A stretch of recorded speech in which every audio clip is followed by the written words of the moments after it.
investigated reported disturbance at Acer Plaza? 10-4 dispatcher. Verify address. It's Acer Plaza. Repeat, Acer Plaza.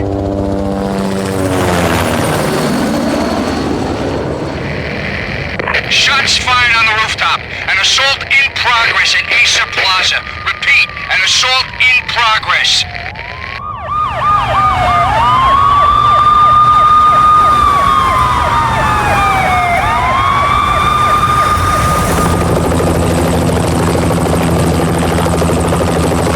It's a war zone down here. 1085 dispatcher. Need additional units. Additional units now.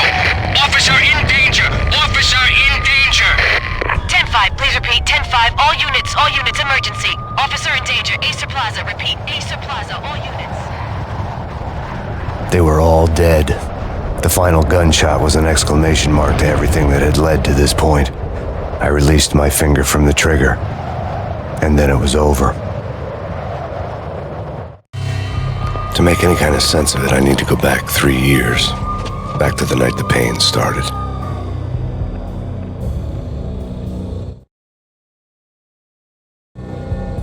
I was still on the force back then. NYPD, Manhattan, Midtown North Precinct, Hell's Kitchen. So when are you coming to work for me, Detective Payne? You'd make me work undercover in some hellhole. Sorry, Alex. Michelle and the baby come first. See? My last smoke. It's bad for the baby. That's you, Max. A regular Boy Scout. See, Alex? Still on for poker Thursday night, right? Like taking candy from a baby. Life was good. Sun setting on a sweet summer's day, the smell of freshly mowed lawns, the sounds of children playing, a house across the river on the Jersey side, a beautiful wife and a baby girl. The American dream come true. Honey, I'm home. But dreams have a nasty habit of going bad when you're not looking. The sun went down with practiced bravado. Twilight crawled across the sky, laden with foreboding.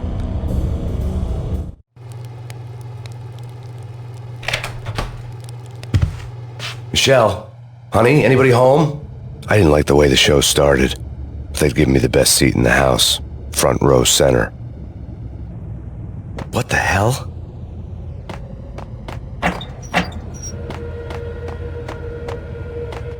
Something ugly had been tattooed on the wall, a map of things to come. It was a poison syringe, a magic tag full of diabolical meanings.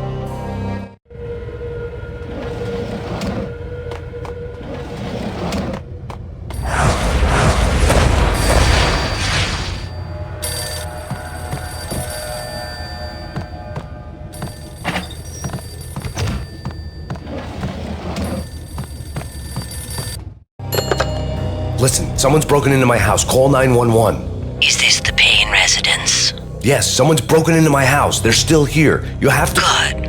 I'm afraid I cannot help you. Who is this? Hello?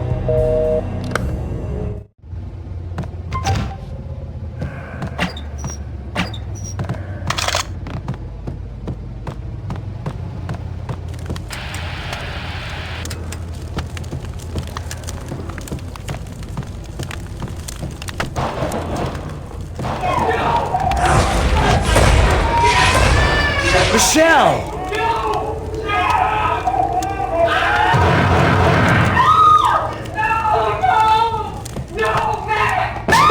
Michelle!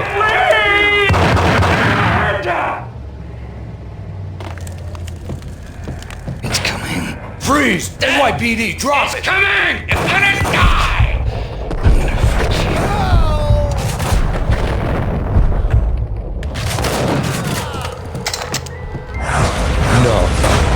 No, please, God, no.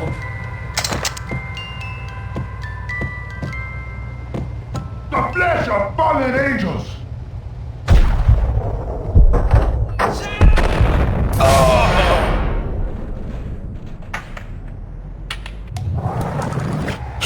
No, God, no, please, Michelle. Oh, baby.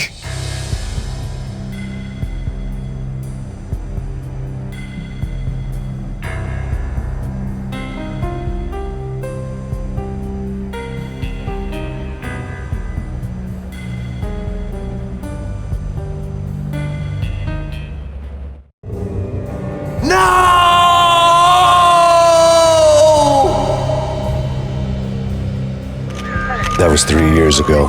Everything ripped apart in a New York minute. The killer junkies had been high on a previously unknown designer drug, Valkyr, V. After the funeral, I told Alex I'd be transferring to the DEA. It took us 3 long years to get a break in the Valkyr case. Then, finally, 2 months ago, a dime dropper tipped us off that Jack Lupino, a mob boss in the Punchinello crime family, was trafficking. I went undercover, infiltrated the worst mafia family in New York.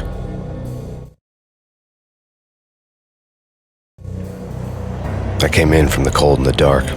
Outside the city was a cruel monster. I've been slowly working my way from the small time to the big fish, trying to get to the source of the drug. Alex and BB were my only contacts in the DEA, the only ones in this decrepit city who knew I was down here. BB here. Something urgent has come up with Jack Lupino. You need to meet with Alex immediately at the Roscoe Street station. I hadn't had a face-to-face with Alex since I'd gone undercover. Outside, the mercury was falling fast. It was colder than the devil's heart, raining ice pitchforks as if the heavens were ready to fall. Everyone was running for shelter like there was no tomorrow. It didn't get any better when I got to the subway. The feeling hit me like a point-blank shot straight in the face. Something was not right about this. My Beretta stirred nervously under my coat, but the train doors had already shut behind me, and I was in for the ride. Next stop, Roscoe Street Station, and Alex.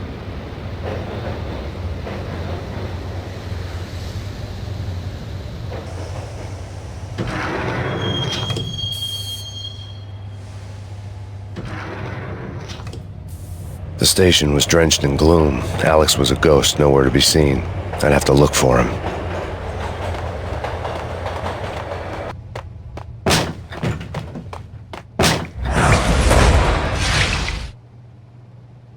Death was in the air at Roscoe Street. I'd have to find Alex fast.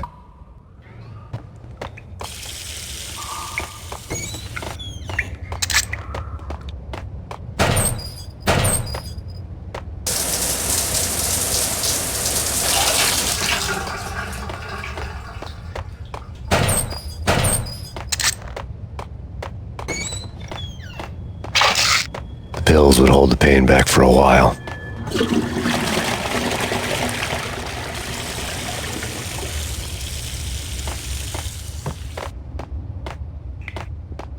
Wasn't Jake supposed to take care of this? He and Mickey are having too much fun taking care of the cop up there. What's the plan? Simple. Gun down every mother-loving bastard that gets off the train. Sweet. Didn't the train go already? No idea. Let's just wait and see. Hey!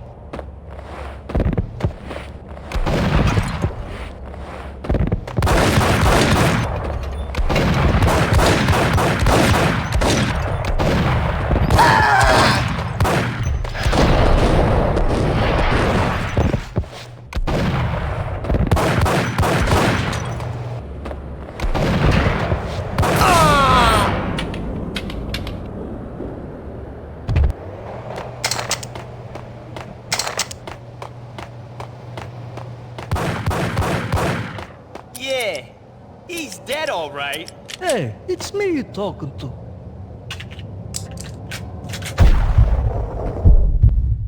Hey,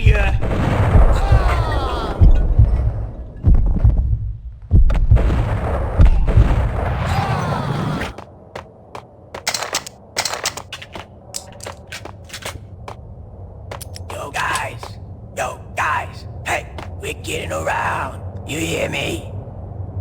What, is this a joke? Hey, anybody? Answer me. hold it. Oh!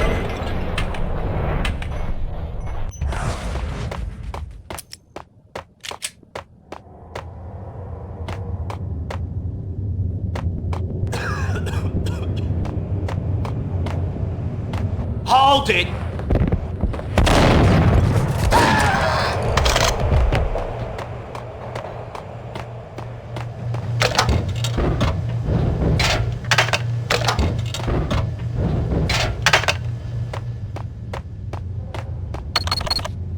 The security panel let out a mocking cackle. I'd need the right code. Forget it.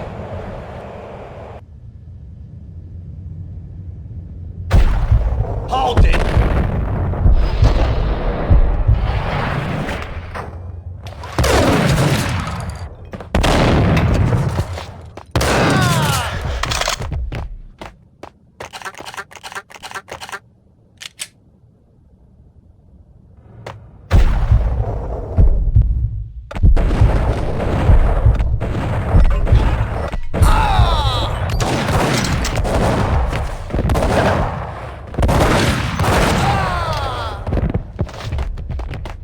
While looking for Alex, I had ended up in the middle of a big-time crime operation.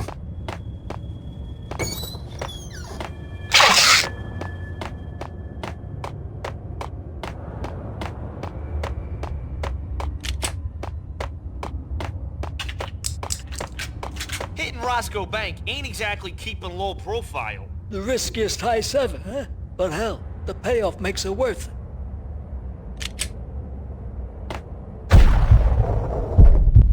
What the hell?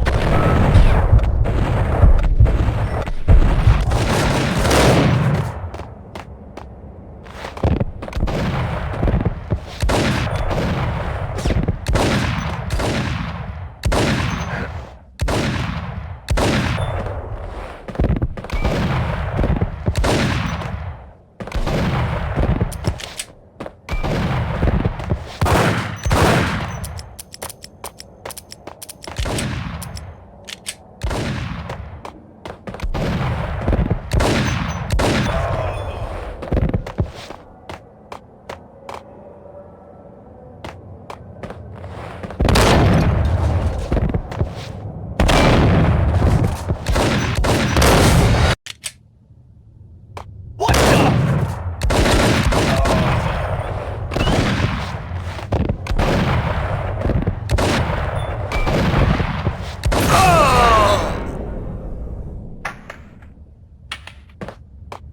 The gate was locked.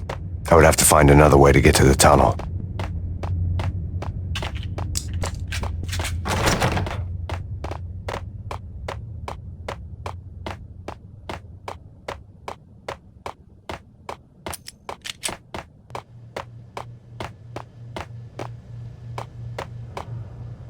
Kiss it goodbye.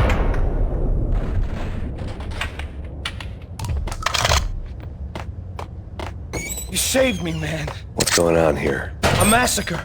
These armed thugs just appeared from nowhere. We need to get help. I can make the call from the control room 1 floor up. Can you take me there? Sure, sounds good. Follow me.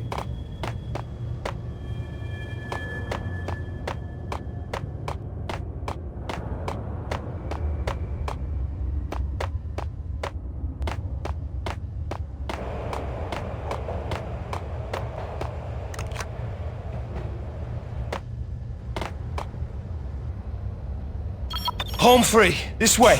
Hey, you! Out!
The train lit up like a Christmas tree.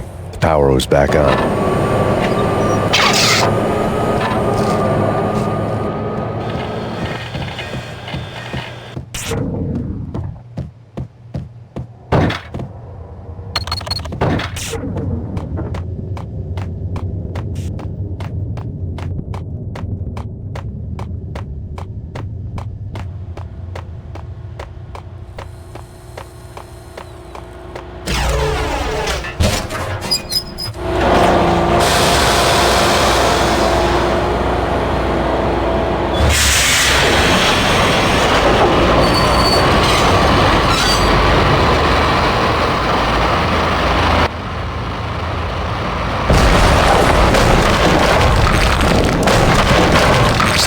being subtle.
The rusty door led to an abandoned part of the station, closed off since the early 40s.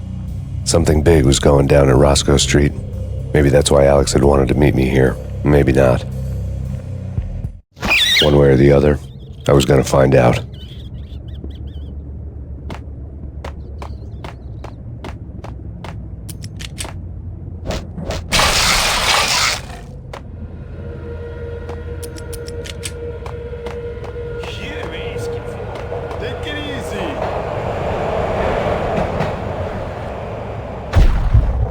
What the?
Yeah, spooky. But also, it's like the failure count is rising. Yeah, I wouldn't joke about it if I was you. Yeah? The station's not secured. Someone decided to play hero upstairs. That's all we need.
Here. Give me the detonator. What are you talking about? The detonator. I thought you'd bring it. You were supposed to bring it.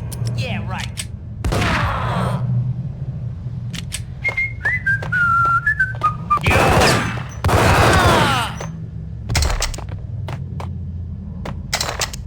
The door had been welded shut ages ago and the bomb was missing a detonator.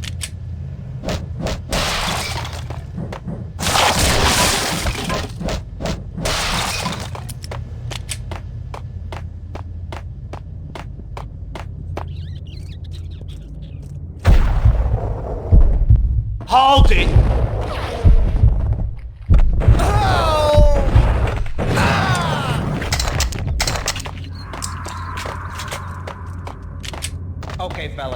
The police are on their way.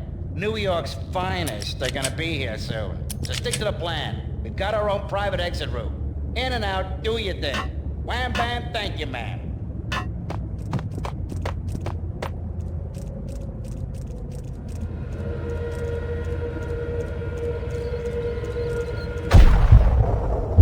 Get him!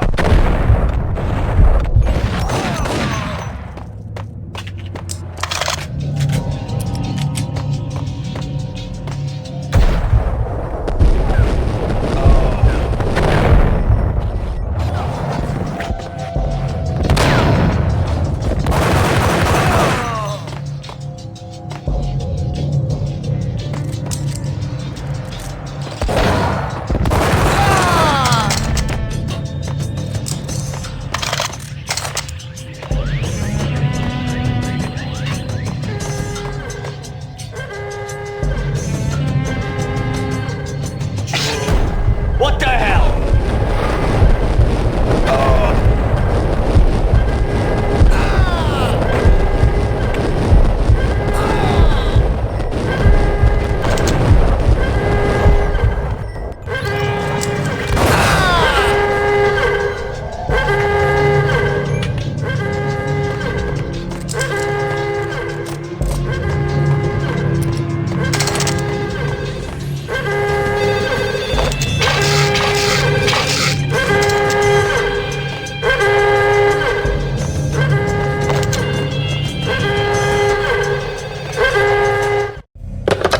We come to you now live from the crime scene. Who is this? Right back at you. This is Deputy Chief Jim Bravura from the NYPD. You are to cease your criminal activities and surrender immediately. Sure thing, Jim.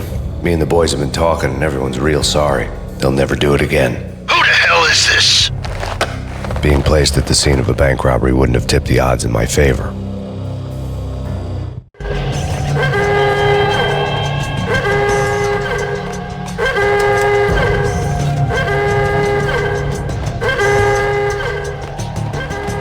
The bank robber's score lay on the table. The bank robbers have been after Acer Corporation bonds. The Acer success story had recently been on every channel and on the cover of every magazine.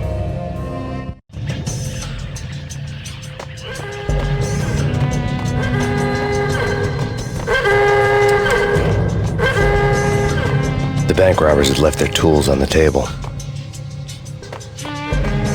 Judging by the detonators, the crooks had bought enough explosives to send Lady Liberty into orbit.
Hold it! Max! Jesus, you almost gave me a heart attack! I nearly shot you! Alex, I'm glad to see you. What the hell's going on? There are more corpses here than at the city morgue! It's an armed robbery, a tunnel job straight to the Roscoe Bank vault through the old station wall. Is this why? This is Lupino's gig? This is Lupino's doing? Lupino's men? Really? You sure know how to pick a place? Can you get through? No, it's locked. We gotta get out of here. If it's Lupino, it's... Alex? Alex!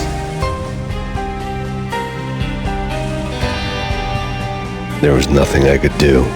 He was dead. I could tell by the empty, accusing stare of his eyes.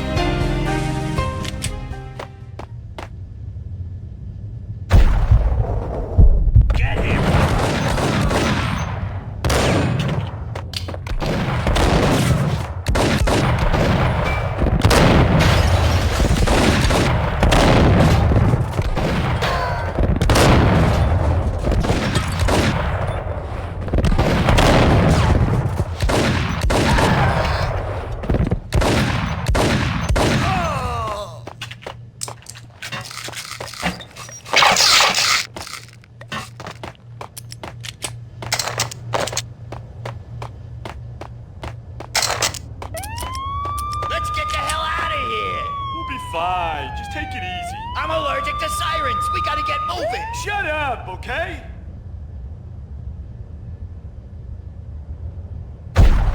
Hold it!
Alex had kept me relatively sane for the past 3 years. Now I didn't know how I felt. Somehow he had stumbled upon something big and ended up stepping on Jack Lupino's toes.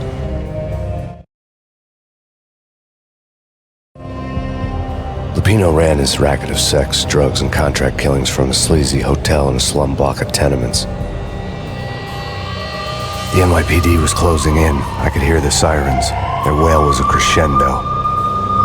Lupino thought he could get us by taking Alex out and leaving me to take the fall for it. All he had gotten was my attention. I went for the hotel first. It was a sad old thing with flickering lamps and faded colors, cheap mobster punks and tired-eyed prostitutes. I walked straight in, playing at Bogart, like I'd done 100 times before. The place was run by a couple of murdering mobsters with shark smiles. The Finito brothers. Ladies and gentlemen, it's the pain in the butt. Pain to the max. You're killing me. Did you make that up yourselves, or you get some wino downstairs to come up with it? Don't answer that. A rhetorical question. I got something for the boss. Lupino around? That kind of depends on who's asking. A friend or a junk squad plan. Don't answer. It's one of them, how do you put it, rhetorical questions. Lupino ain't here, but he says bye. Lupino wasn't in his cheap hotel. Instead, I ran into the Finito brothers. My cover had been blown, the door slammed shut behind me, and then I was dodging bullets like raindrops. Pain in the butt. Ha ha! Pain to the max. Junk squad pain. Got a ticket to Marble City for you. Eat first and lying down. Bring it in.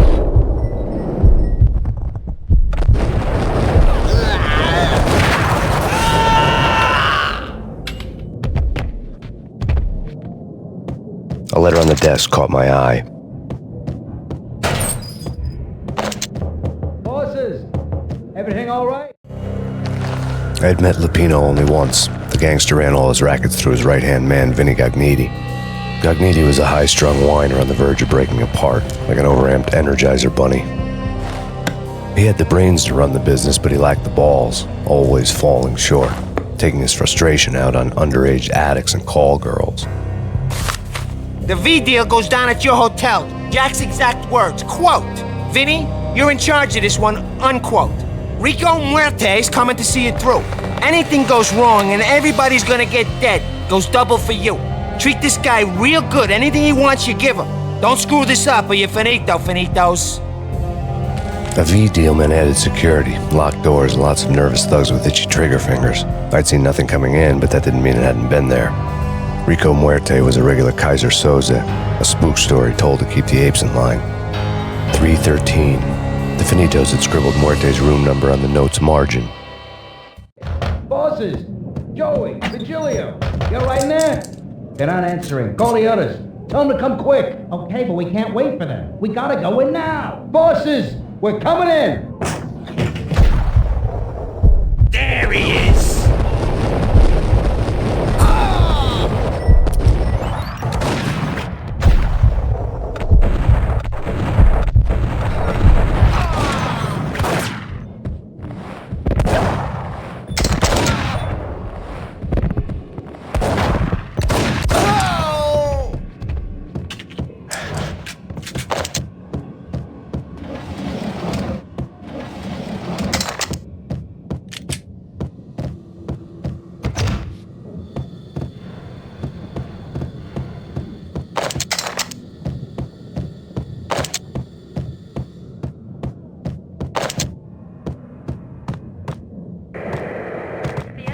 Getting out was not going to be easy. The staircase was locked and the elevator had been busted for a decade or more.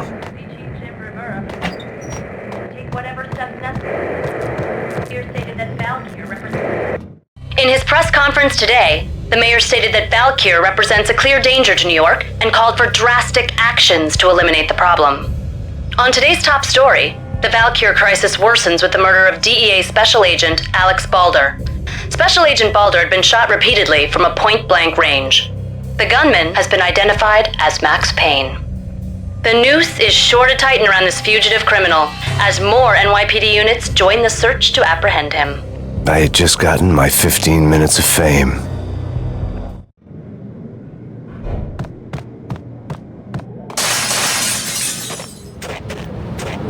Yeah, something's wrong with the bosses. Payne's there and they're not answering.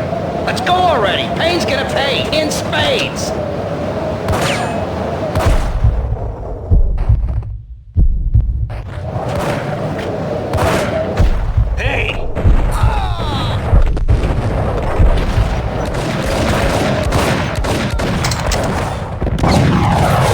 And they're not answering. Let's go already. Payne's gonna... Hold it!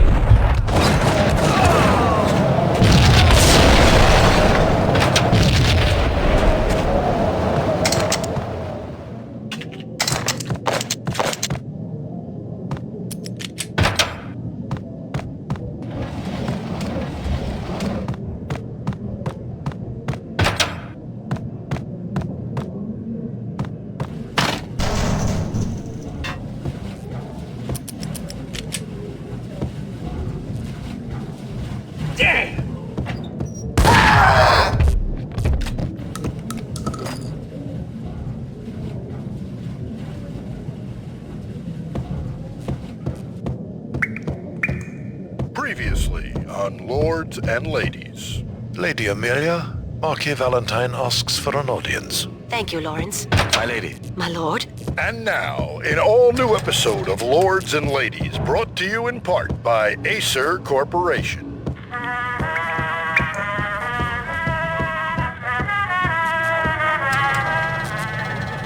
My lady. My lord. My lady, there is a matter of great importance I must bring to your attention. My lord, there is? Indeed, my lady, there is indeed.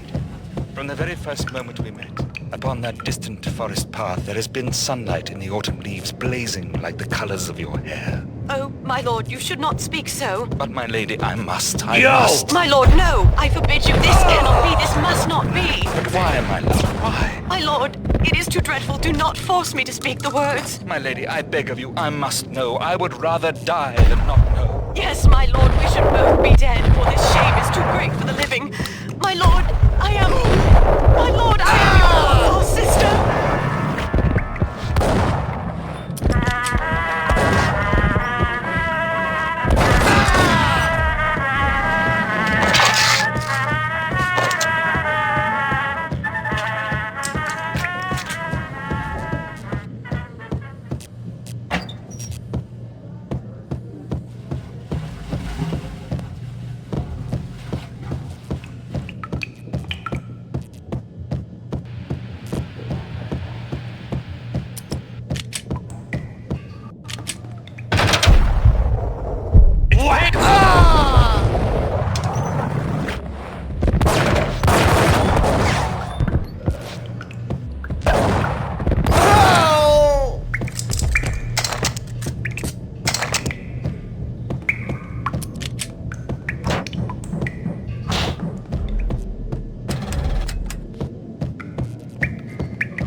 Piece of crap! Oh, careful, it might kick back. Dee-dee-dee-dee-dee, killer vending machine. You talking to me? Tough guy, scared. Get up!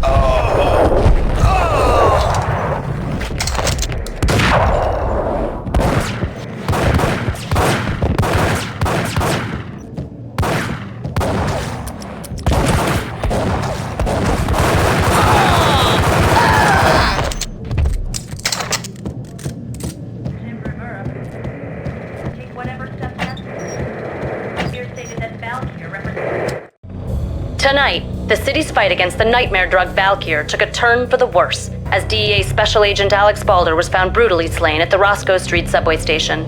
A suspect was seen leaving the site only moments after the shots had been fired, and the NYPD is currently in pursuit of Max Payne, a repeated felon believed to be armed and extremely dangerous. And now the weather. The worst winter storm in recorded history continues to pound the city.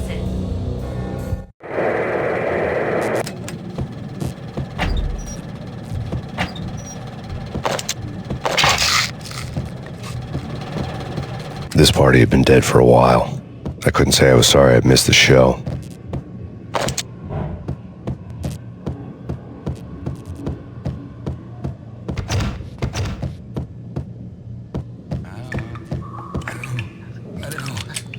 V-head junkies could go off without a warning. I had to be careful.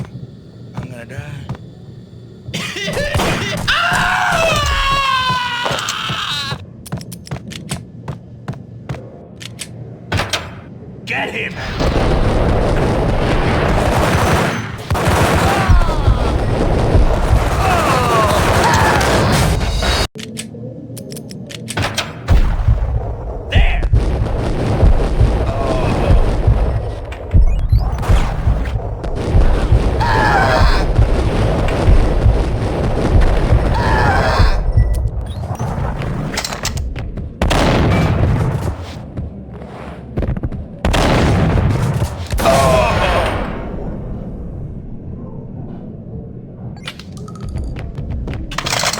I'd found Muerte's room.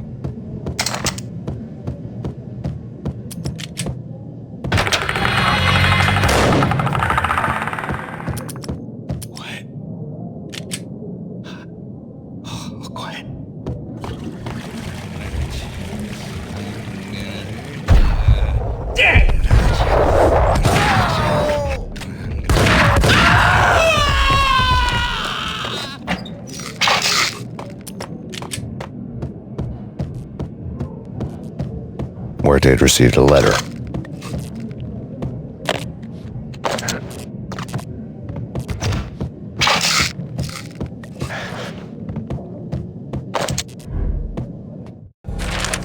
Our investigation had turned up nothing to link Angelo Punchinello, the head of the Punchinello family, to Valkyr. All tracks had ended with Jack Lupino. The letter in Muerte's room was signed by the Don himself. It was the first hint that the Kingpin knew what was brewing inside his syndicate. The trouble you got into after the Chicago screw-up. The Punchinello family bailed you out. You have been waiting for a chance to pay us back. One of our trusted boys has a monkey the size of King Kong on his back, and we need your special skills for backup on a major deal. Collecting evidence had gotten old a few hundred bullets back. I was already so far past the point of no return I couldn't even remember what it looked like when I had passed it.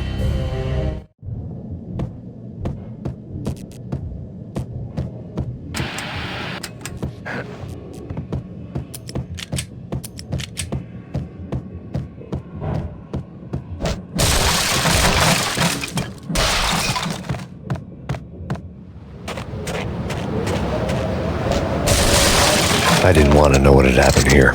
It was not a pretty sight.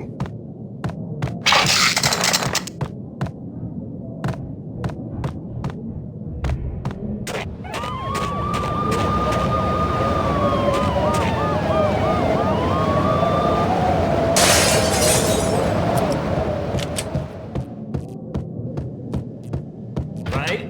Right.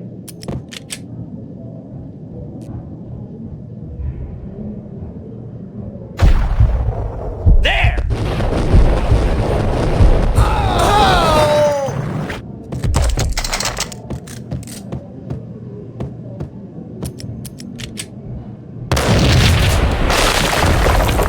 What the hell?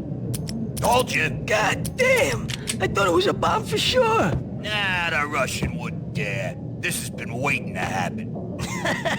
I thought it was a bomb.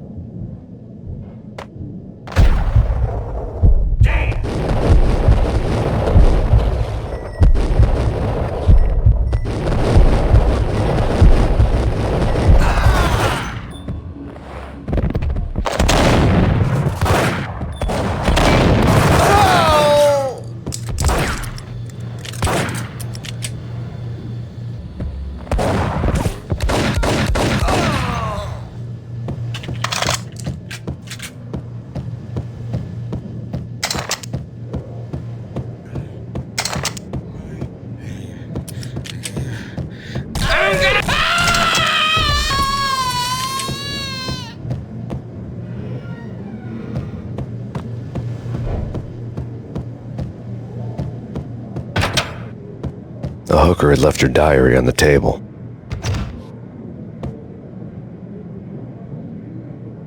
The diary belonged to a hooker named Candy Dawn. The read would have made a vice cop blush. Had talks with the mystery hag over the phone again. Sent her the latest One-Eyed Alfred tape. As long as the hag keeps paying for the tapes, the old man could come every day for all I care. She had a nice sideline, making secret X-rated flicks of her clients and selling them to the highest bidder. It would get her killed if her V-fix for the day didn't do it first.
The old service elevator rumbled down to the bowels of Jack Lupino's hotel.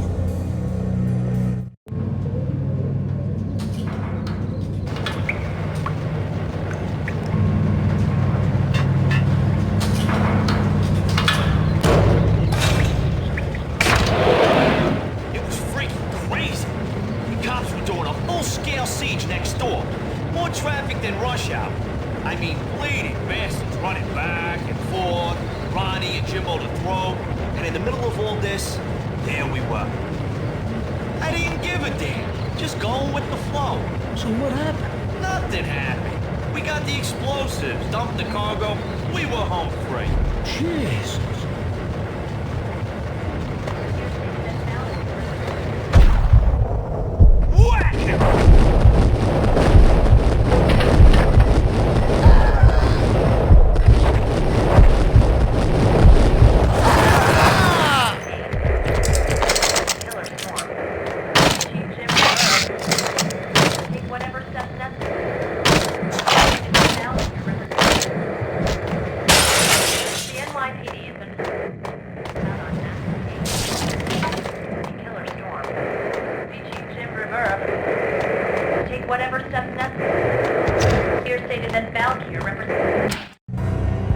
A winter storm warning is in effect in the whole tri-state area, as both freezing rain and heavy snowfall continue. Many roadways are already closed, and people are advised to stay indoors. The severe blizzard has ravaged New York for 3 days now, with no end in sight. We'd been snowed from the start in the Valkyr case. The forecast said there was plenty more where that had come from. But the snowbound city was on my side. Less chance of innocent bystanders getting caught in the crossfire.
Exhibit number 1, a newspaper.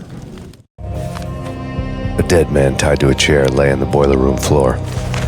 Captain Baseball Bat Boy has an unbeatable track record in superhero death matches. But a 6-pack of root beer gets me every time. The murder weapon was a baseball bat, now lying in a pool of drying blood next to a newspaper folded open on a Captain Baseball Bat Boy comic strip.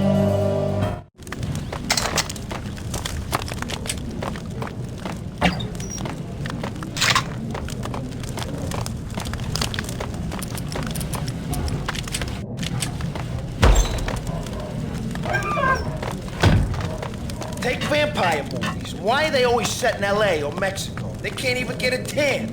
If I was a bloodsucker, I'd move to the North Pole. Winter's one long night. Yeah, and what would you eat? Suck blood from penguins? Nah, Eskimos, man, Eskimos.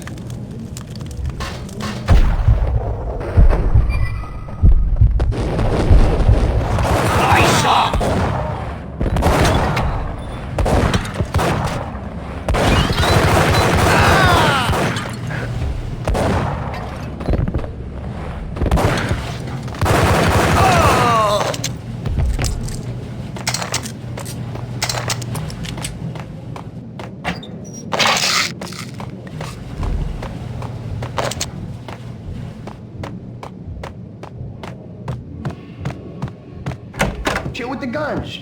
Trust me, you don't want to piss Muerte off. Gentlemen, let's do business. Green for green. Cheers at green-eyed angels. Amen.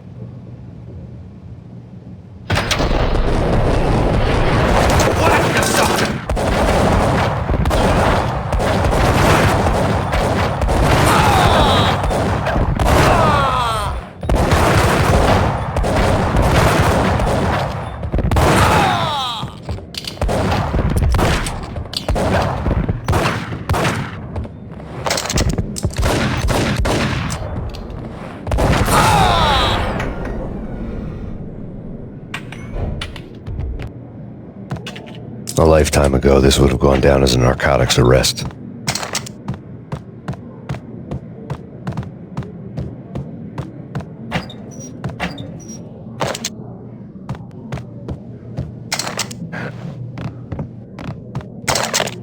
The transparent cylinders glowed green, full of Valkyr.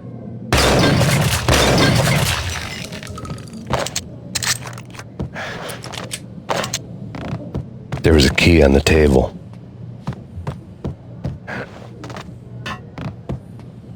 It was dirty money.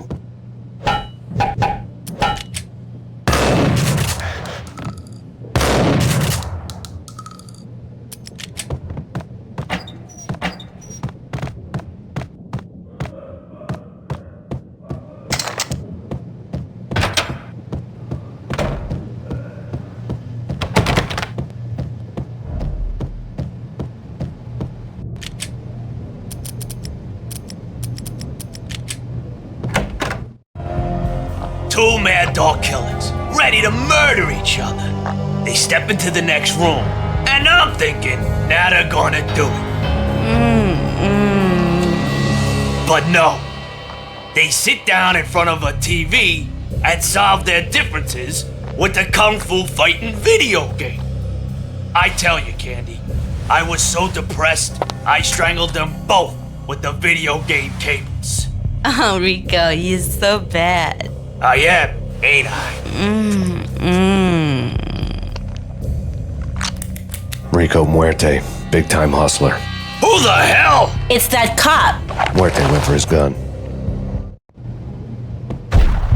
Do something.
The antique switchboard was still in use.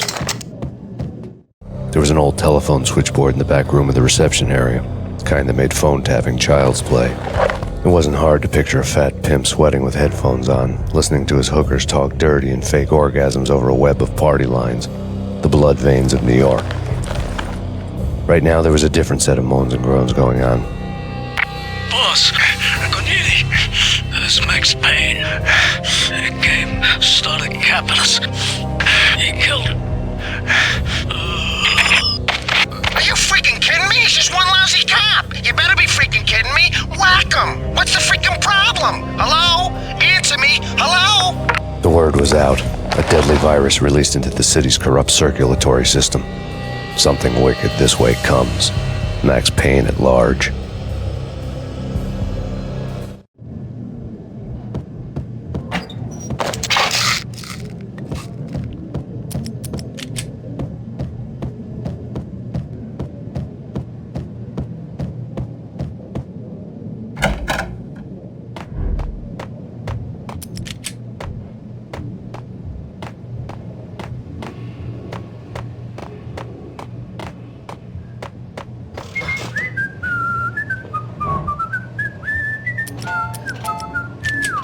Think you could take my money? You know who you're dealing with? Huh? Do you? Do you?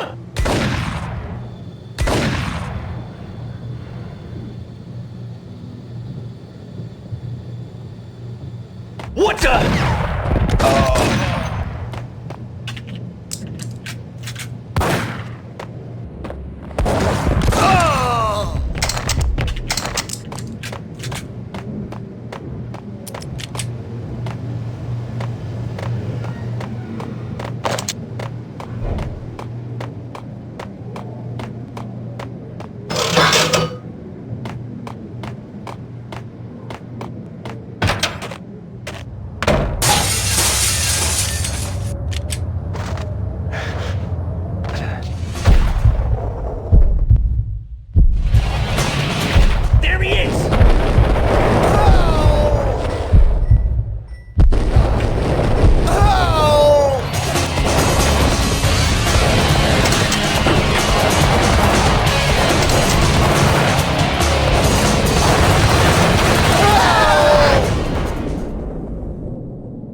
Turn around, walk away, blow town. That would have been the smart thing to do. Guess I wasn't that smart. Lupino's tenement buildings were a seedy hangout for all kinds of sleaze. A liquor store, a pawn shop, a laundromat full of mobster bookies and loan sharks. The list went on. The how and why of it was a mystery to me, but they knew I was a cop. They knew I was coming, and they were going to get real trigger-happy about it. I got to see Lupino's hangout all lit up. A bomb went off, turning snow into liquid gold. A pillar of fire lifted the remains of a car straight up into the air. The flames were highlighted on the hood of a black Mercedes-Benz as it coasted down the street real slow, as if the driver didn't have a worry in the world. I got a good look at the man riding shotgun. It was Vladimir, the head of the local Russian mob, the fly in Don Punchinello's soup. The ringing in my ears was the sound of a mob war being waged.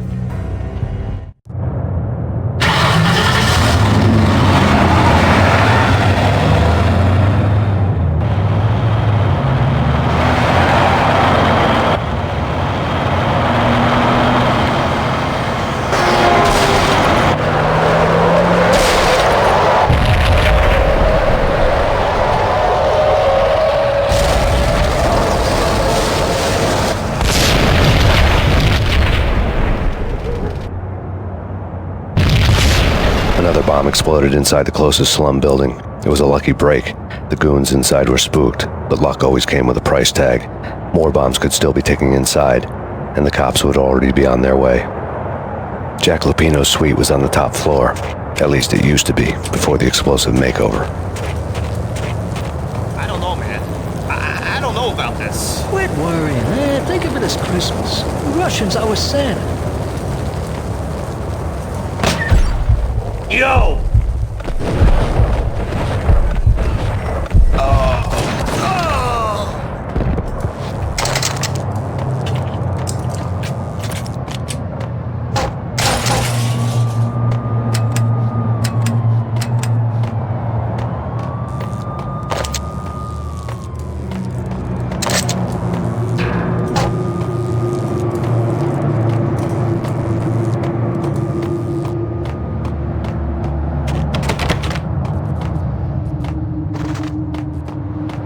The headlines were a depressing read.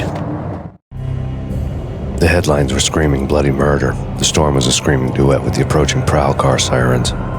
It was all a scream when you were down for the count and wanted for murder.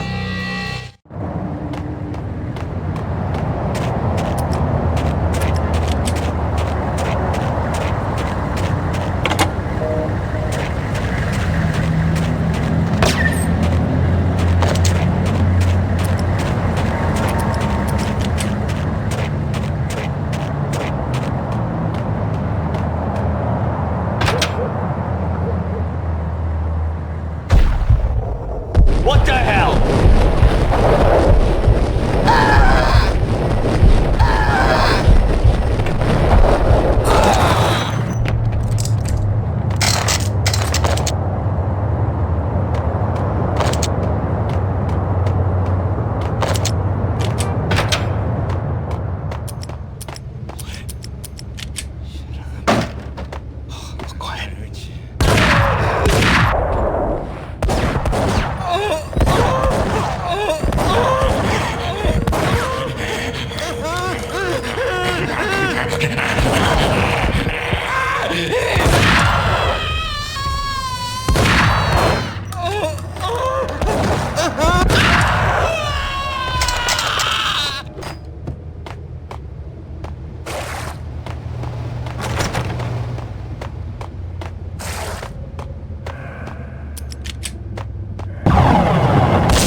The whole building was rigged with explosives.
A beaten-up phone in the entrance hall was ringing.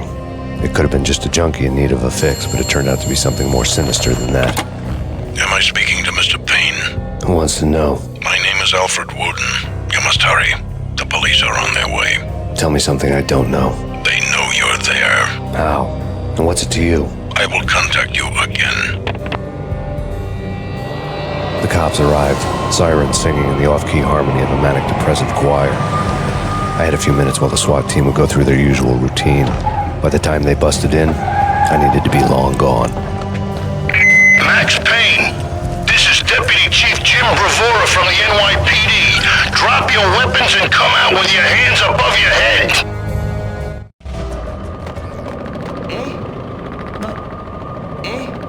Forget it.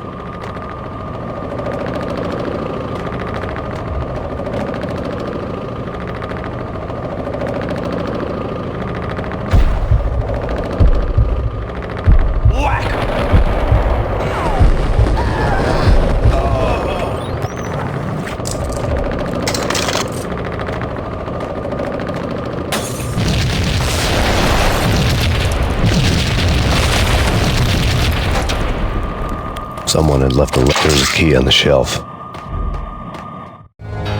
Suddenly it all made sense. The bombs, the Russian mob boss making an appearance in person. Gognitti was his usual self, all talk and no walk. After our hit, the Russian has only a couple of guns left and they can be bought. There's no freaking way he has the guts to try anything after that. As it turned out, the Russian had plenty of guts. One thing you could count on, you push a man too far and sooner or later he'd start pushing back. Max Payne, this is your final warning. Surrender or we'll be forced to take action.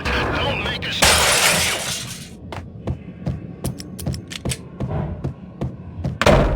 you. Hey!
The bombs had destroyed all the stairs up to Lupino's office.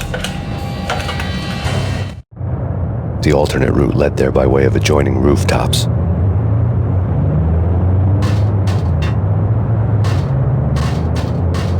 It's never been this cold.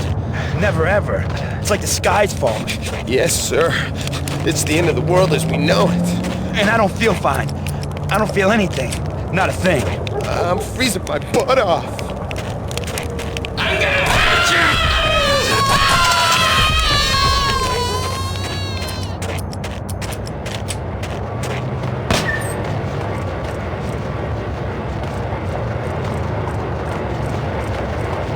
To get to the roof, I'd need to get to the elevator through the locked door up ahead.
Yo!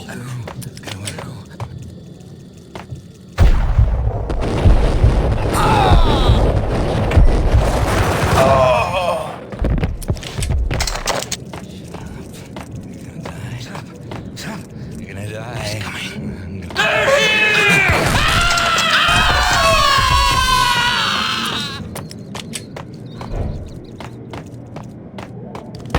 No, don't shoot. You know the clowns at the laundry? Me? No. You're no good to me then. What? No, the laundry, yeah. I know him, yeah. Get me in there. Okay.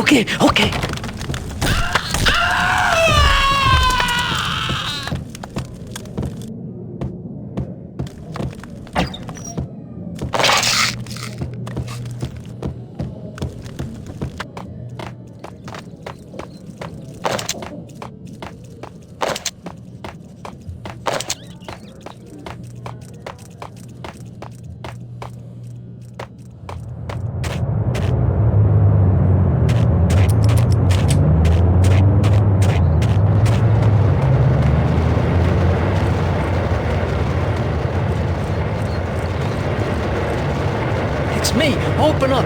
Let me in, quick. Not so fast. The password. John Woo. Come on. Okay, John Woo. All right. Come right in. It's a trap! It's Payne! It's Payne!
New York City is in crisis tonight, with reports of Valkyr-related gang war in the streets of the Bronx.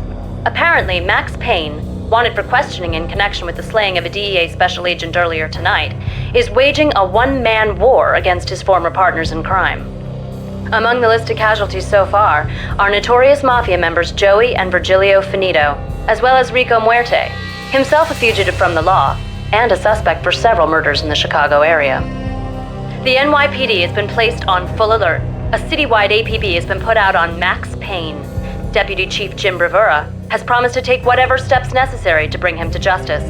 What those steps may be remains to be seen. For NYCNN TV News, this is Kira Silver.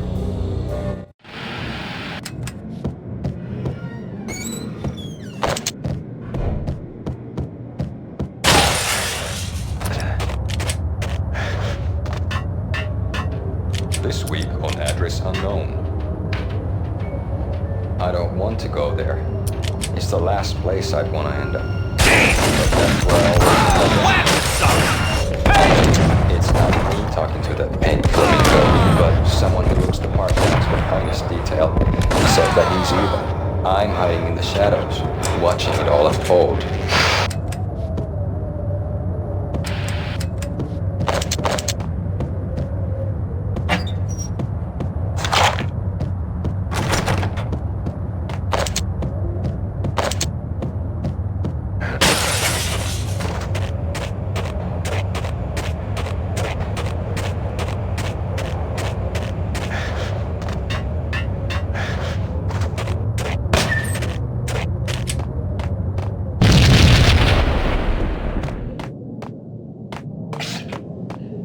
Red, blue, or green? It's always red or blue in the movies. So, green? No, not the green.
They're bombing us! What are you doing? You're doing nothing!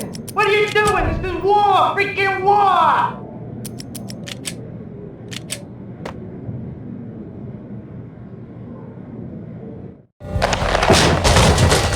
Vinny Gognitti, just the man I've been killing to see. Payne? Freaking Fed! I knew from day one there was something screwy about you. What do you think you're doing? You're a freaking cop. You ain't got squat on us. You can't just come in here waving your piece like it meant something. Yeah! Oh my God! Oh God, you shot me! Ah! You're dead, Payne! What the hell are you waiting for, you apes? Kill him! Kill him! With pleasure, boss. Gognitti bailed. I made like Chow Yun Fat.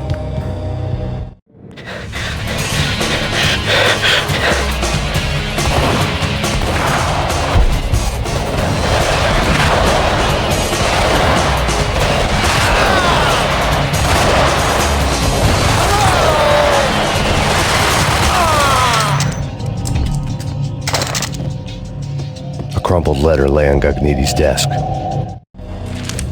The letter was addressed to Don Punchinello, but Vinny had never had the nerve to finish it.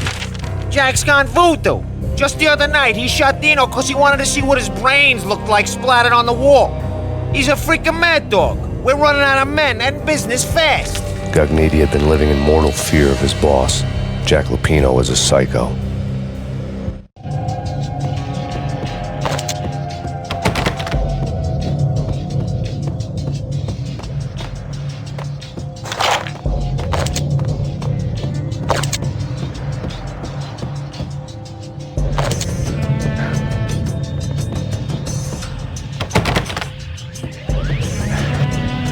Vinny Gognitti was running scared. He could run, but with a bullet in his stomach like a broken bottle of Tabasco, he was quickly running out of time. He knew where his boss was, and I wanted to square things up with Jack Lupino. Gognitti would be moving fast. I don't know about angels, but it's fear that gives men wings.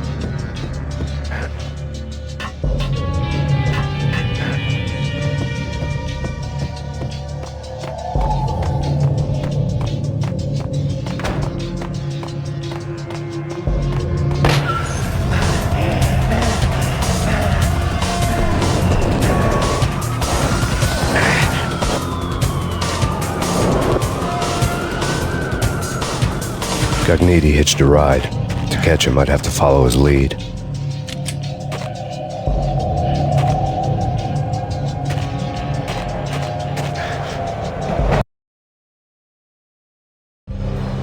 This was my second train ride of the night. The way it started didn't promise anything better than the last one. Freezing wind tearing at my face like sandpaper and razors, ice hard and slick under my hands and feet. And somewhere in the background, the wail of sirens, the city howling after me.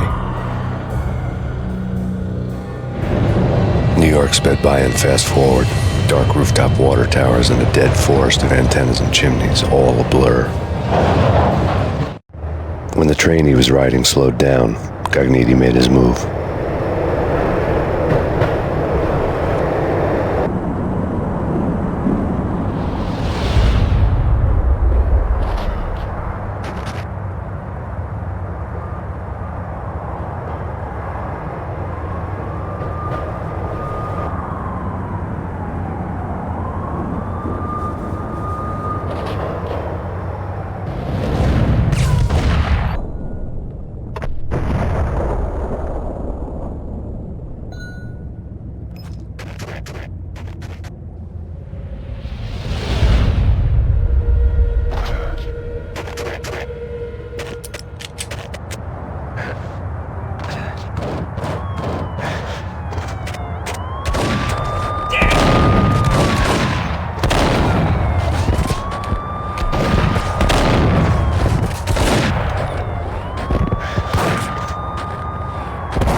boss. You got it. No problem.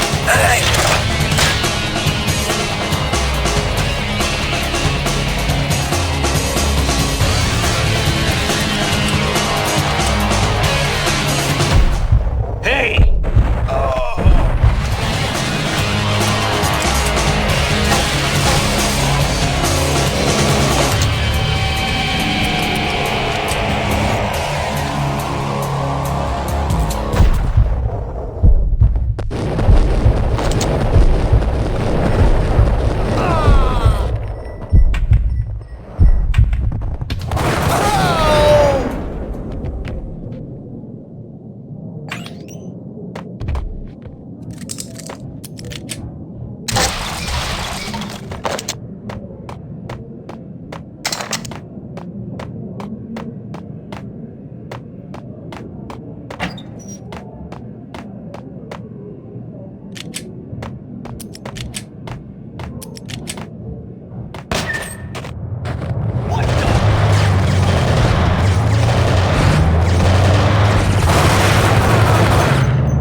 Hold it!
Max Payne has nowhere left to go. We are very close to capturing him. You'll get a full statement then. Right now, I've got better things to do, ma'am. That was Deputy Chief Jim Bravura from the NYPD with no further comment at this time. Apart from his suspicious food habits, I figured Bravura to be one of the good guys. Fate had just dropped us on different sides in this. But when it came to capturing me, he was way out of his league. I had already ditched the cops a couple of rooftops back. For now.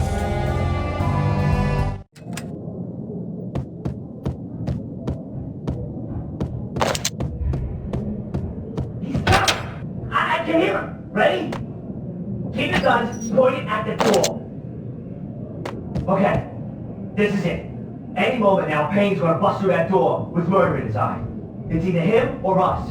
I, for one, am gonna pump the SOB so full of lead, they'll need a forklift to carry the coffin to the grave.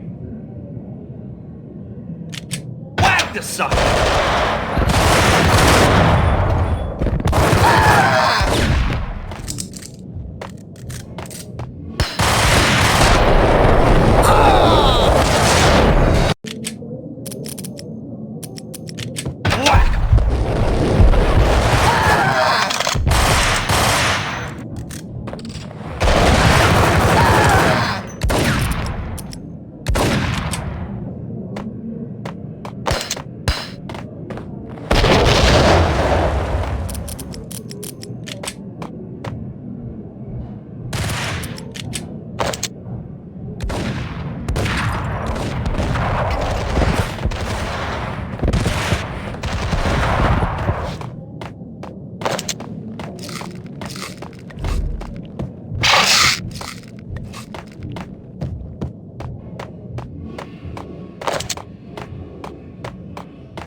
Open, goddammit! Payne! I'll kill you, you lousy freaking cop! Get him!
Needy ran out of steam in a dead-end alley with steam boiling out of the sewer grates like all the fires of hell were burning high beneath us.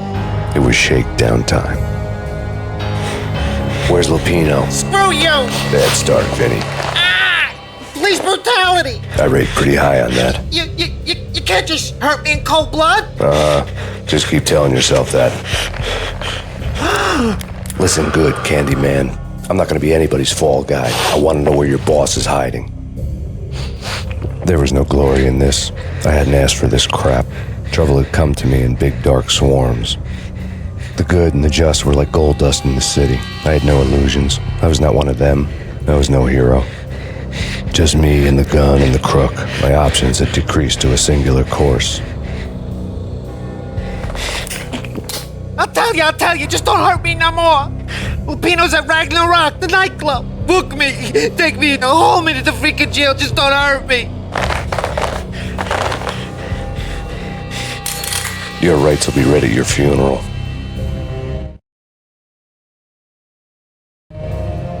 Ragnarok was Lupino's private nightclub, a den of drugs built into an old theater. I knew what waited inside. V-head junkies ready to explode in random acts of senseless violence, and Lupino's goon squad, the worst stone-cold killers this side of hell. Ragnarok was as inviting as a headache, flickering and flashing to a machine gun beat. The belly of the nightclub was a gothic theme park that began with bondage games and led to the nasty stuff from there. As subtle with its dark message as a cop killer bullet through the heart, like father, like son, just like Jack Lupino.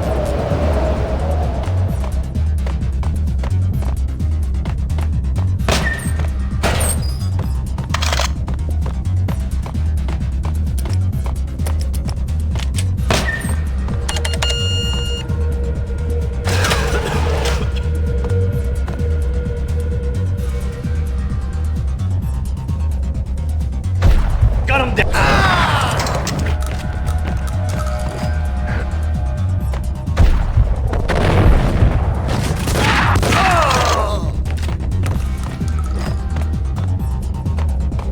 The book had never been a bestseller.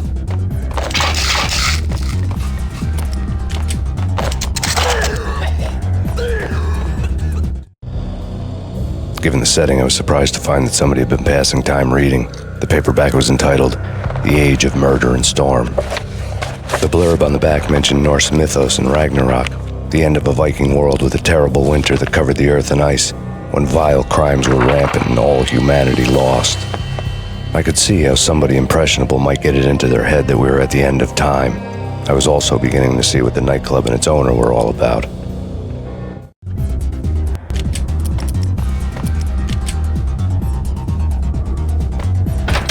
It's Payne!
books on the occult had been piled on the table.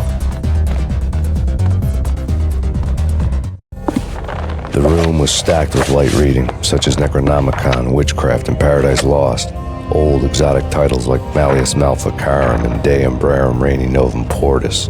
Books with pentagrams on their covers, all dealing with the occult and the infernal, lying between stacks of horror videos and a couple of Ouija boards. The only thing I could take seriously was the thought of Lupino taking it seriously. He had been spending a lot of time getting intimate with the guy downstairs.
gun him down.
The backstage area led to Lupino's inner sanctum. The hot air inside was like an invisible wall, thick with incense and something else, a sickly sweet smell that made you gag. This was the rotten core of the Big Apple. Lupino lurked somewhere ahead, like a spider at the center of his web, waiting. The vapors in the air started to make my head swim. Torn pieces of a letter lay scattered on the sofa. Punchinello had threatened Lupino in writing. The note had been torn to pieces, bloody fingerprints all over them. Don't want you to think that one of my boys is not playing with a full deck. Shape up, Jack. We are running a business here. I'd hate to send the trio to strong-arm you. The trio were the Don's notorious henchmen. It was obvious that Lupino hadn't been intimidated by the threat. Lupino's notes covered the table. Jack Lupino was crazy, all right. The table was scattered with notes of demented arcane nonsense written in rusty blood, a mishmash list of demons, devils, and dark gods evoked. Beelzebub! Asmodeus! Baphomet! Lucifer, Loki, Cthulhu, Lilith, Hela! Blood given to you all. He was after that old Faustian deal, your soul for power and fortune. Just sign on the dotted line with your blood. Lupino's notebook lay on the pedestal. Jack Lupino was crazy, all right. Mythic wolves, let loose to devour the sun and the moon. Lupino is the wolf. I'm Mr. Beast, the big bad Fenris wolf. I'm the end of the world man, wearing the flesh of fallen angels. After Y2K, the end of the world had become a cliche. But who was I to talk? A brooding underdog avenger alone against an empire of evil, out to right a grave injustice. Everything was subjective. There were only personal apocalypses. Nothing is a cliche when it's happening to you. The flesh of fallen angels! Come to me all! Astaroth, Beelzebub, Asmodeus, Baphomet, Lucifer, Loki, Satan, Cthulhu, Lilith, Hela! Blood to you all! Secret, living under the skin of reality. I've seen it. The corruption of flesh.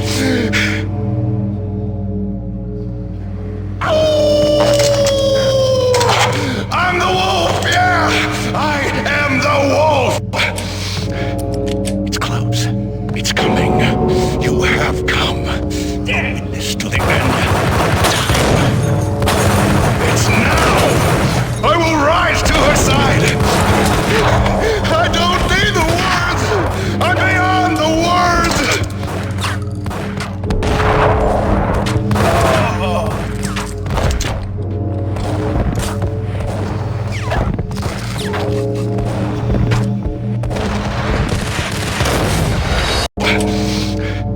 It's close. It's coming. You have come. Close to the end of time. It's now! I will rise to her side! I don't need the words! I'm beyond the words!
I had known there'd have to be a catch in it somewhere, and this one was the Empire State Building of catches. Lupino was pumped up and dying to go 15 rounds with a mutant alligator. And then he started this spooky monkey talk, straight from a bad dream. Mine. I have tasted the flesh of fallen angels. I've tasted the devil's green blood. It runs in my veins. I've seen beyond a world of skin, the architecture of blood and bow and arrow, death is coming! She is coming, and hell follows with her. This is the twilight winter. I am ready to be her son. Her time is now, and all who stand in her way must die!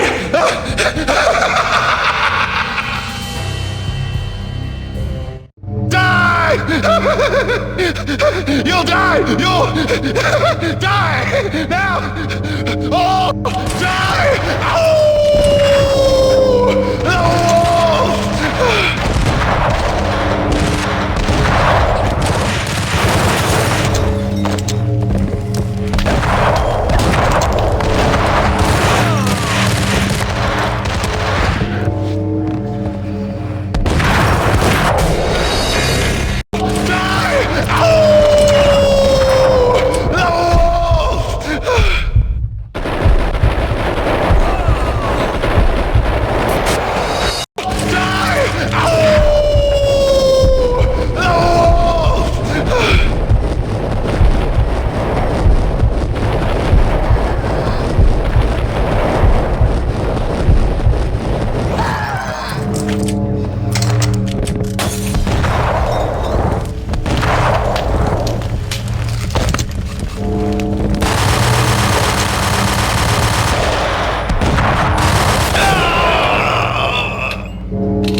Finally went down.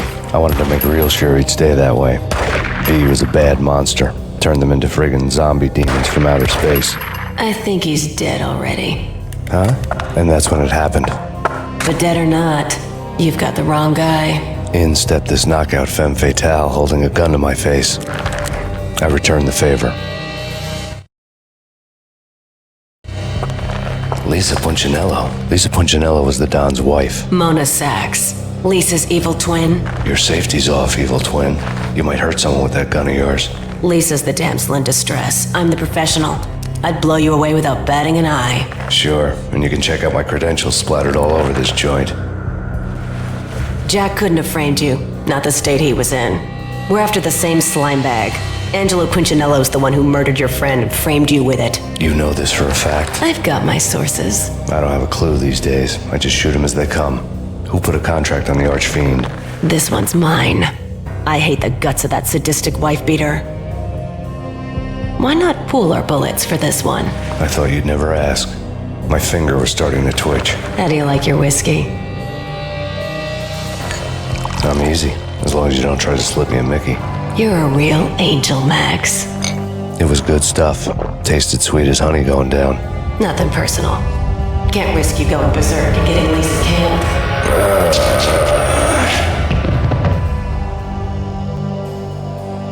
The nightmare was always the same. Violent shapes moving in darkness, old and ugly. The killer's mad laughter was a riddle filled with wicked innuendo.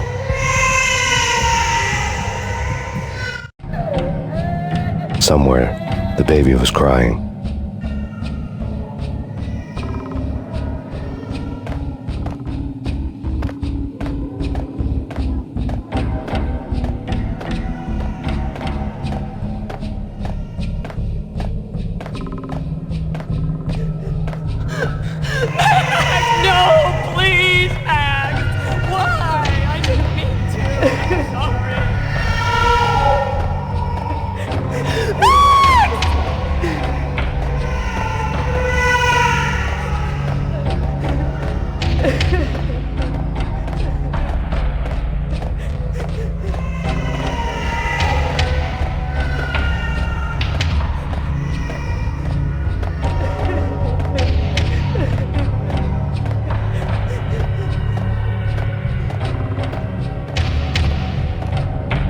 Should have known it when we found you snoring next to Lupino's corpse. A comedian, huh? The pictures were filled with good old times. Alex and I had a few moments of glory between us. Crime-fighting comrades, the best in NYPD DEA collaborative team. Good-hearted macho bullshit like that. I would have given anything to have him here as my backup. No such luck. No luck at all. Michelle looked at me from the photo. The Payne family, happiness captured in a Polaroid moment. I had thought it would last forever, till death do us part. I didn't want to think about it. As long as I didn't, it could never happen. But I had broken my own rule. The thought had already slipped in. Fear was rusty needles poking at my brain. Cold and scaly, it slithered down my chest.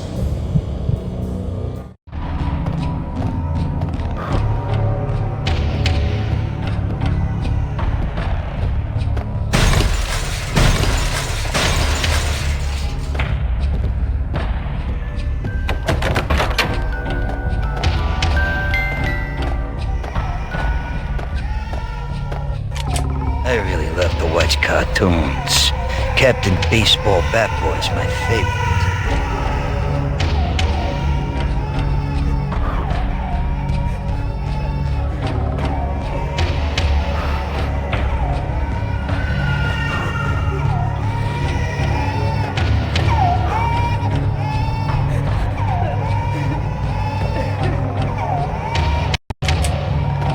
I really love to watch cartoons. Captain Baseball Bat Boy's my favorite.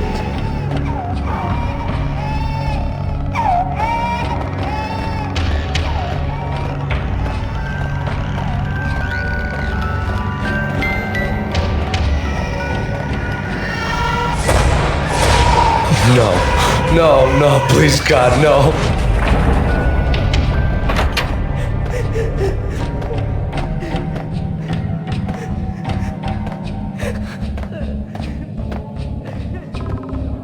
Slice them, dice them, shoot them full of holes, blow them to bits, vaporize them, disintegrate them. No matter what you do, they'll still be back, good as new.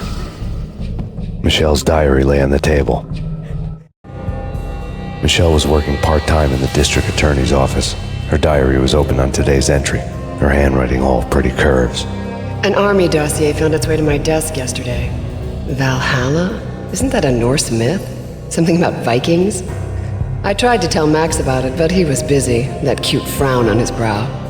Guess it's nothing, just a mix-up at the courier service. From now on, I would always find time for her. It was a hollow promise.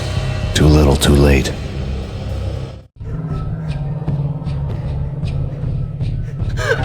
Max, no, please, Max! Why? I didn't mean to. I'm sorry.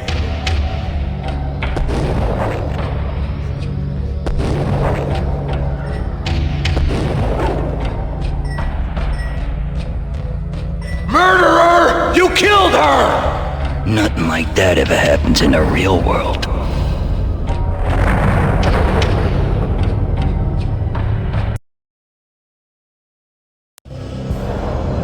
I woke up in a bad dream. My head felt 2 sizes too small for my brain. Max Payne. I envy your name. And the killer was smiling. Pleased to meet you. I'm Frankie the Bat Niagara. Niagara, as in you cry a lot? He had a baseball bat and I was tied to a chair. Pissing him off was the smart thing to do.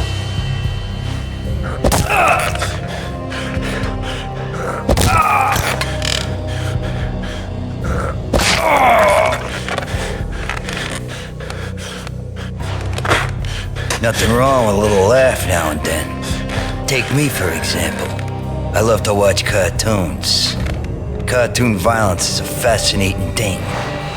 Let's take a break. I need to take a leak and maybe grab a cold one at the bar. Don't worry. I'll be back to finish this off. And then, it's checkout time. You play, you pay, you bastard. He swaggered out, and the door clanged shut behind him, locks clicking into place. Everyone makes mistakes. Mine hadn't been to crack jokes about the goon with the bat. He'd have cracked my skull regardless. It hadn't even been to trust a girl with a gun. I had blindly gone after the first bad guy on my hit list when I should have been aiming further up the ladder, at the head of the Punchinello family. I couldn't bring myself to be pissed at Mona. Guess I had a soft spot for a pretty face.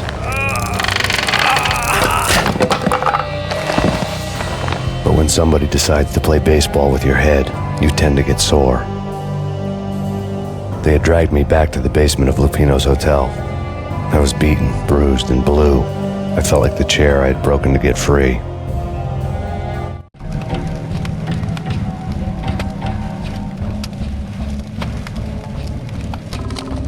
All I had was Niagara's bat, sticky with my own blood. Without a gun, I'd be no match for Frankie's men. I'd have to play hide and seek with them. It's Frankie's turf. We'll take care of it. Yeah, I know. Just I wouldn't mind having a go at it myself. It's Yo, Payne! It's Frankie's turf. We'll take care of it. Yeah, I know. Just I wouldn't mind having a go at it myself. It's what the hell? What the hell?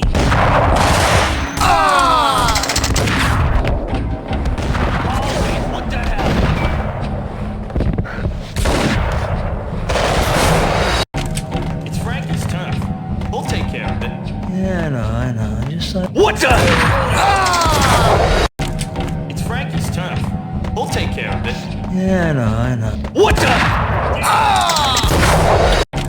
It's Frankie's turf. We'll take care of it. Yeah, I know. Just I wouldn't mind... What the? It's Frankie's turf. We'll take care of it. Yeah, I know. What the hell?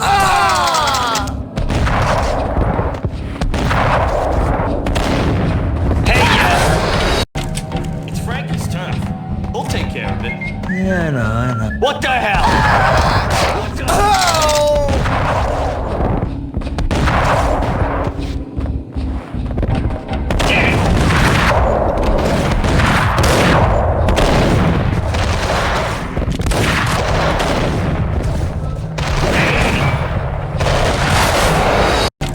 It's Frankie's turf. We'll take care of it. Yeah, I know. Just I wouldn't mind... What the hell?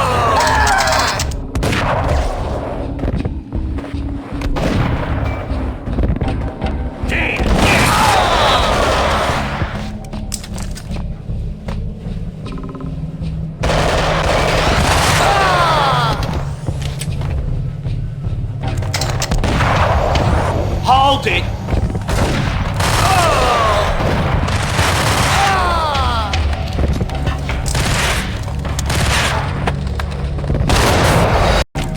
It's Frankie's turn. We'll take care of it. Yeah, I know. Just I wouldn't mind having a... Hey, it's Frankie's turn. We'll take care of it. Yeah. Hey,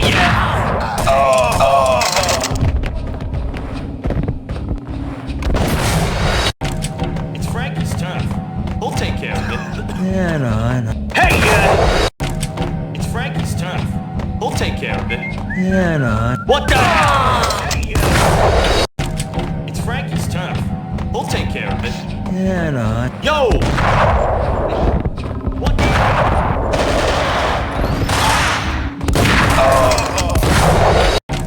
It's Frankie's turn. We'll take care of it. Yeah, I know. Just... Hey! It's Frankie's turn. We'll take care of it. Yeah, I know. Hey!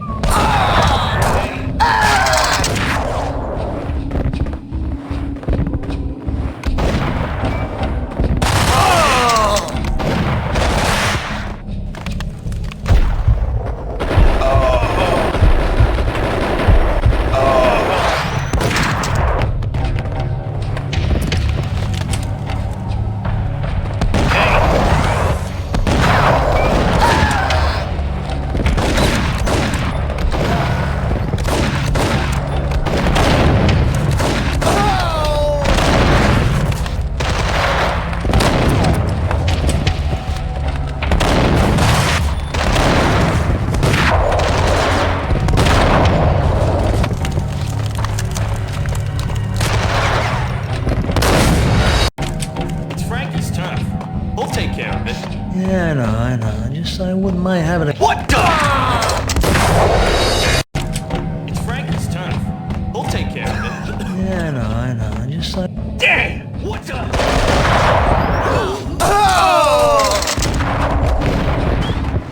What the? Hey!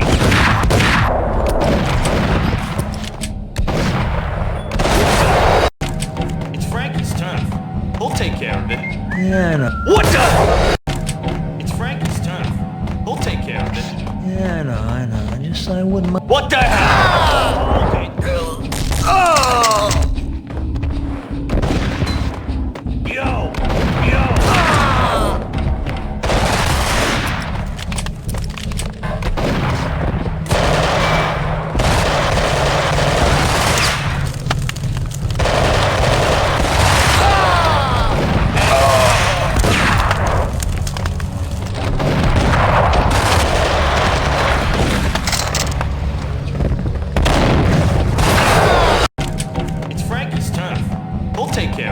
Yeah, I know. Just hold it! It's Frankie's turn. We'll take care of it. yeah, I know. Just like damn!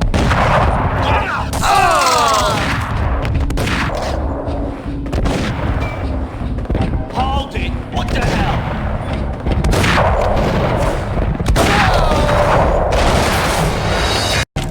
It's Frankie's turn. We'll take care of it. yeah, I know. Hold it!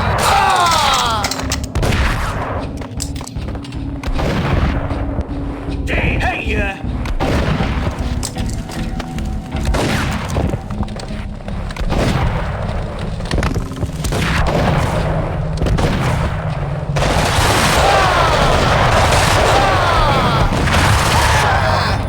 hold it!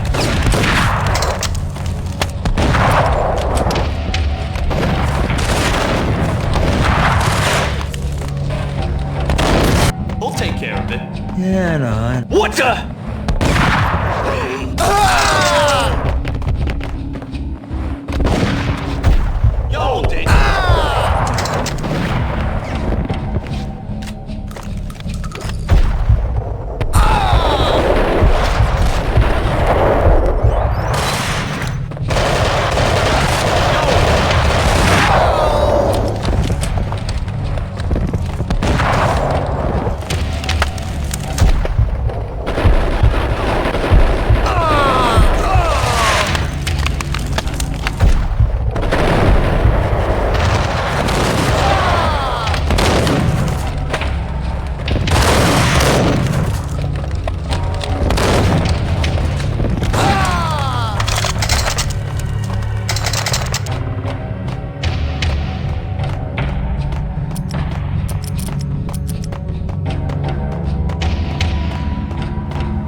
Another newspaper caption for a murder scene.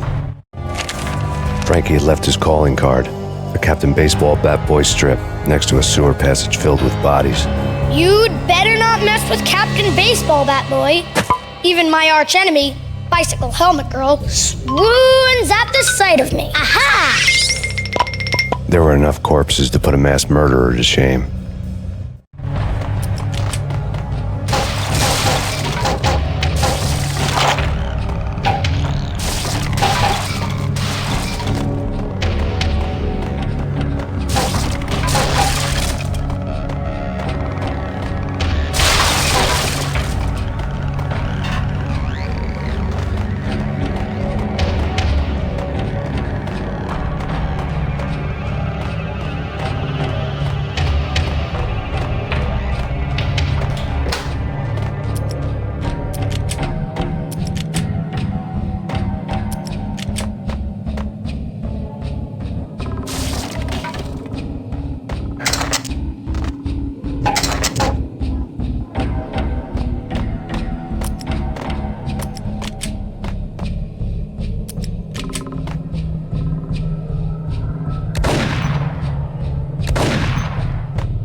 Things were fast going from bad to worse. The men in blue had come and gone. They had decorated the place with chalk outlines and tied it together with yellow tape. The cops who had stayed behind were dead. Frankie, his boys, and I had the place all for ourselves.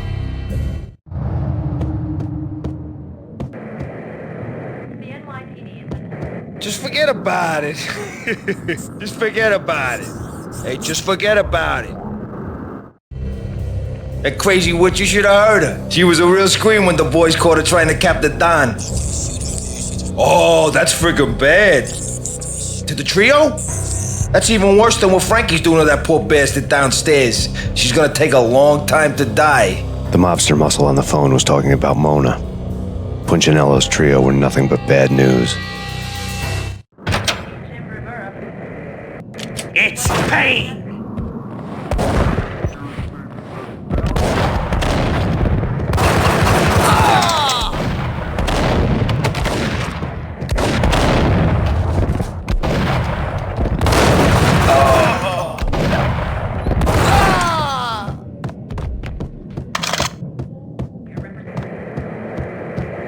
More evidence that Punchinello didn't like me much.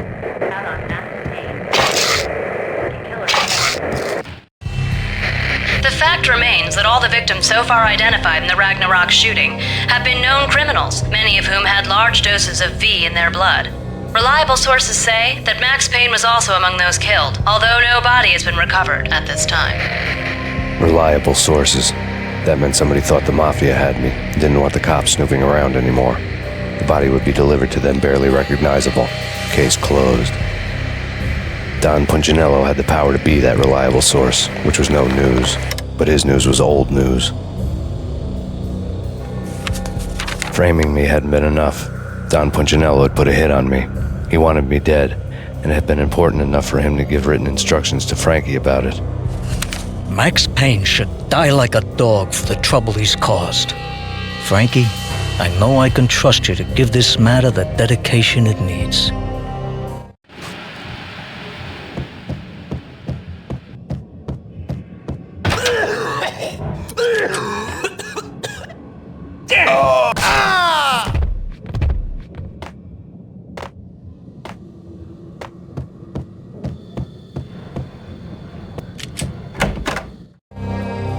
The hotel bar was fast developing quite a history. True to his words, Frankie was there, having a beer. Jesus Christ. How the hell did you get loose? Got bored waiting. Thought, what the hell, we could just as well finish this here. Fine by me. This works out just too well.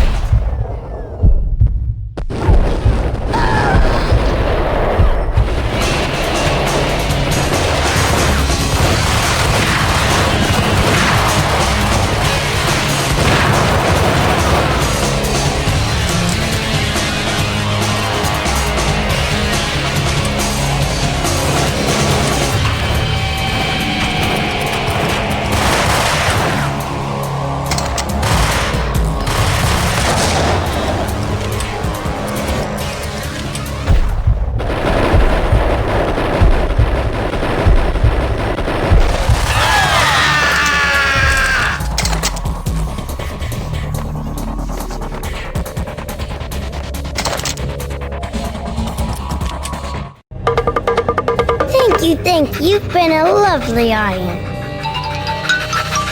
Had enough? I don't play with girls anyway. Unfair! I spotted the tail as soon as I left the hotel. A big black Mercedes. I'd seen the car before. That time it had heralded impressive explosions. Vladimir was back. Bang! You're dead, Max Payne. I might have laughed if I remembered how. What's this supposed to be? Cops and robbers? Look, you want something with me? Get in line. Peace, man. Relax. You know you are a real news item. Armed and dangerous. I am going to make you an offer you can't refuse. I've always wanted to say that. It's a bum rap. I've been framed. Well, that's a moot point. Whatever you did or did not do, I'm sure you had good reason for doing it. Want to hear me out? I'm listening. Punchinello messing with V is bad for business all around. But that's not all. There is this guy, Boris Stein, used to pull jobs for me. He's the captain of the cargo ship Charon.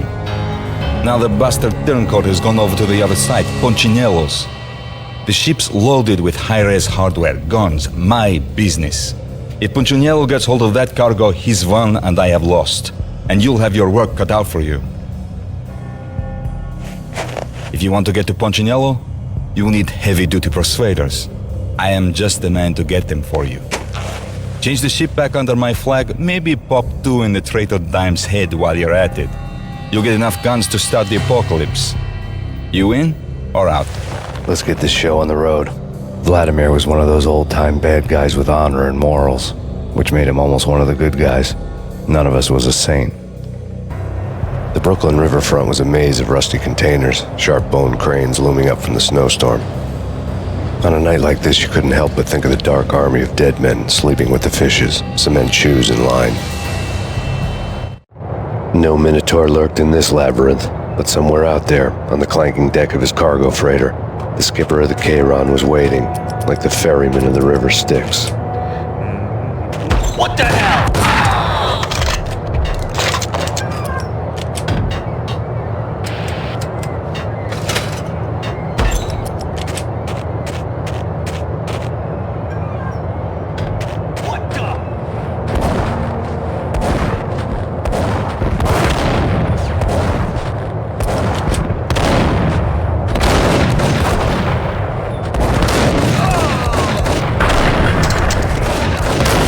Cargo freighter. The skipper of the Cheiron was waiting, like the ferryman of the River Styx.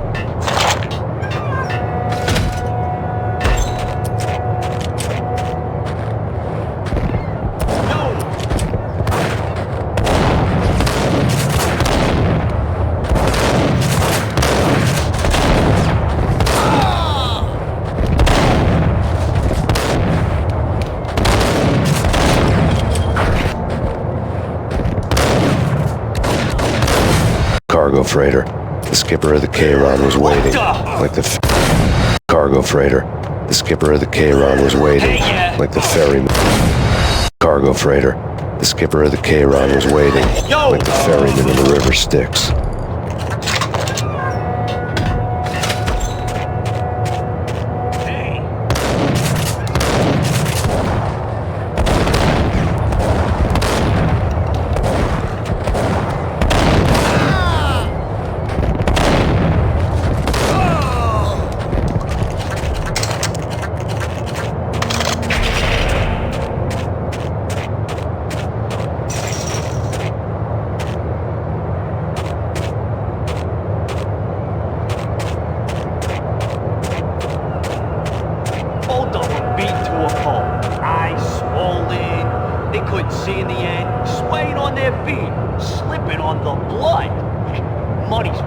Brought tears to my eyes. Transcendental.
hell?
Aren't they?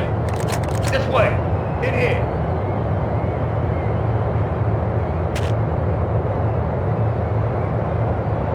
Max Payne?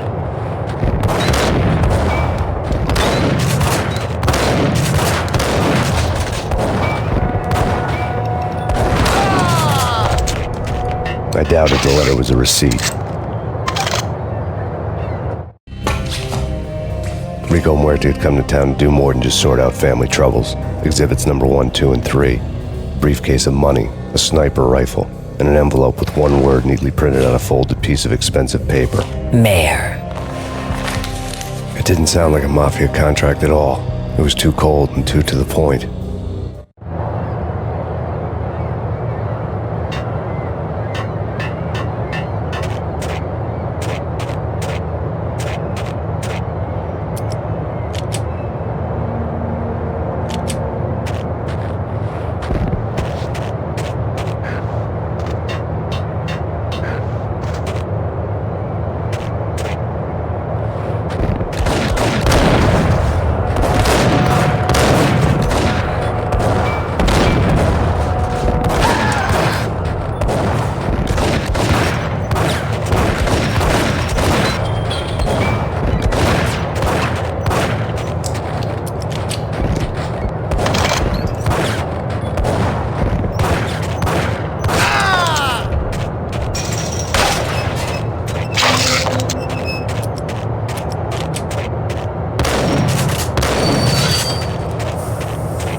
Get him!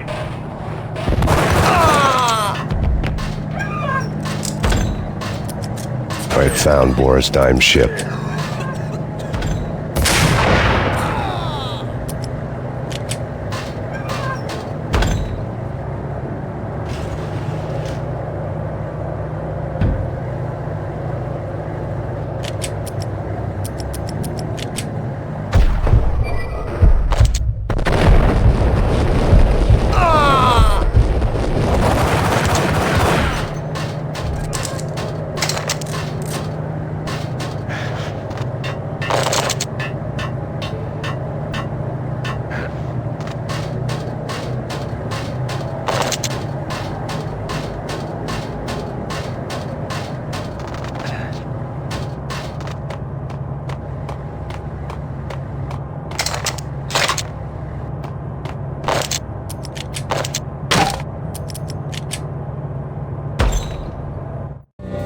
Rust had crept over the side of the cargo steamer a long time ago.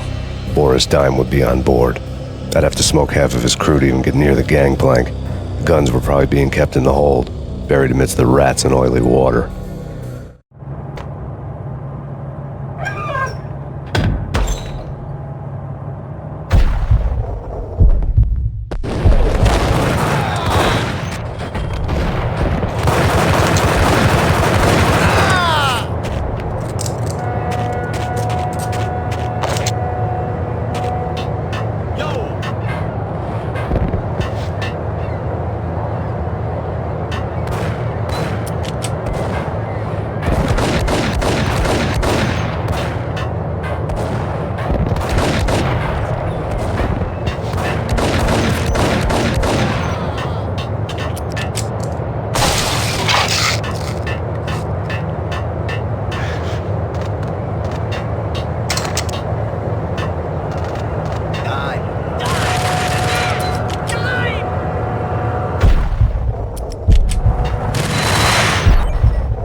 Angie, tell me, how much did Dime cost you? I bet it was more than his name. Max Payne? Right the first time. You're dead, punk. You sure you're not confusing me with Boris here? But you are right, of course. Pretty soon we should get together and have a talk. You son of a... Pissing Punchinello off was a dangerous game, but when people get mad, they make mistakes. I should know. That's where I wanted Punchinello, mad enough to trip over his own feet, preferably into a grave.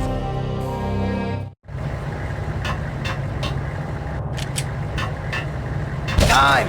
Dime! Dime! Dime!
how to handle yourself. Anybody who says different is calling me a liar. Glad that you're here. Collect all the guns and ammo you want. Meet me on the bridge afterwards.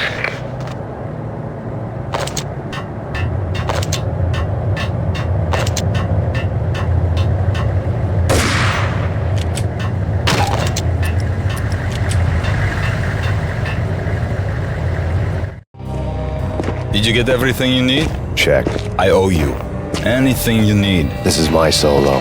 When I'm through, Punchinello won't be anybody's problem anymore. Clear as vodka. But anytime you get between a rock and a hard place, just whistle. This could be the beginning of a beautiful friendship. You really get a bang out of this big-time gangster act, don't you? Even with all this firepower, I figured I couldn't get to Punchinello at his manor. I could only hope that he wouldn't pass a chance to hear me beg, to see he's won. This is Max Payne. I want to cut a deal. Payne, you're a dead man. That's what everybody keeps telling me. I got your ship and her cargo. I want to meet. No pain, no gain. Capiche? You know my restaurant? Yeah, I know it. 1 hour. Punchinello's restaurant had seen better days. Snow was falling like ashes from post-apocalyptic skies, but that was outside. Things would soon get hot in the Don's restaurant. I knew it was a long shot, Angelo Punchinello actually showing up, but there was no crime in hoping.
Punchinello was burning to get me. The feeling was mutual. He was trying to put out my flames with gasoline.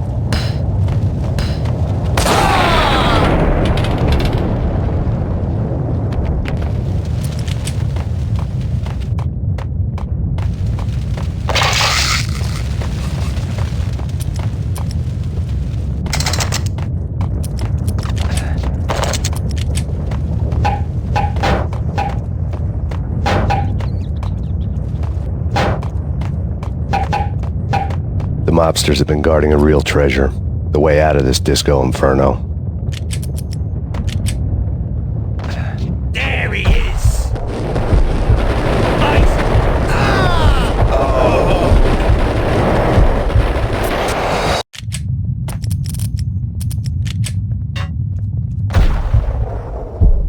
It's Payne!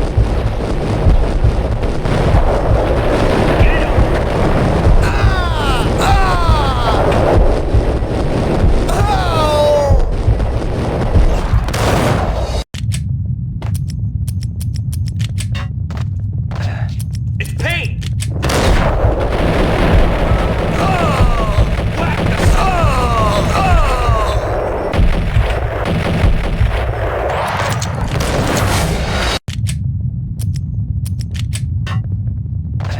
It's Payne! Get him!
There he is!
Vlad had seen my smoke signals. The Mercedes was revving to go, almost drowning out the banshee wail of the sirens. You coming? We'll drop you off at the Punchinello Manor. Sounds good to me. When this is over, look me up. I could use a professional like you. I'll keep that in mind.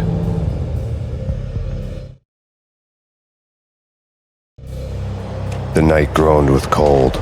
The garden lights flickered nervously. In their light, the falling snow was dead white before the darkness ate it up. I had heard the stories. The trio were mad dogs. They'd have hung the heads of their enemies over the manor gates if the capo had only let them. Punchinello wanted Payne. He'd see the pain. The trick in my situation was that there was no trick, no matter what the movies tell you. No rules, no secret mantra, no roadmap. It wasn't about how smart or how good you were. It was chaos and luck. And anyone who thought different was a fool. All you could do was to hang on madly, as long and as hard as you could. Someone had graciously left the back door open for me and killed the guards. My money was on Mona. I knew the trio would be standing between me and Punchinello. I had read their rap sheets, thick as phone books. No one would be walking out of here alive. The numbing cold of the broken night had followed me in. Upstairs, the trio tangoed down the manor halls to the silent rhythm of their murderous hearts, the blood of their victims rust on their lips. Vince Mugnano, Pilot Providence aka Big Brother, and Joe Deadpan Salem. The pistol was a frozen lump in my hand, piercing the skin, gnawing me to the bone.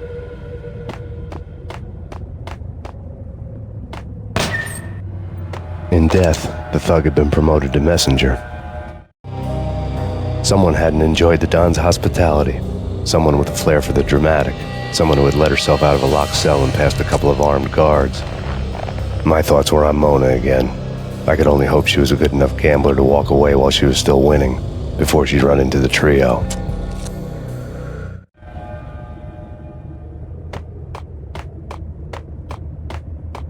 That's Payne.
No one's going anyplace. Too late for that. He walks in, we waste her. Vinny and Joe and Pilot won't get the credit for this kill.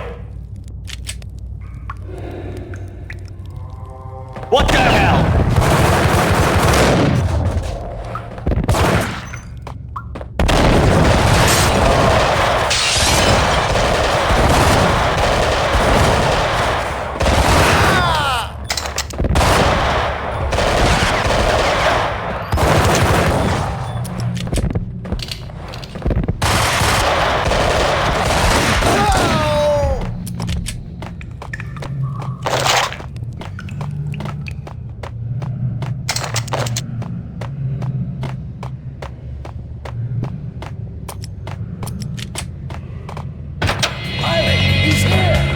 It didn't take me long to run into the trio. The word on Lisa Punchinello was that she was a bit of a witch. The tarot cards on the kitchen table fit the picture. They weren't my kind of cards, but I was willing to take a crack at the hand Mrs. Punchinello had dealt. The first card was the Tower. Maybe that was supposed to be the manor. It got easy after that. The devil was the master of the house, and death was me, coming for him.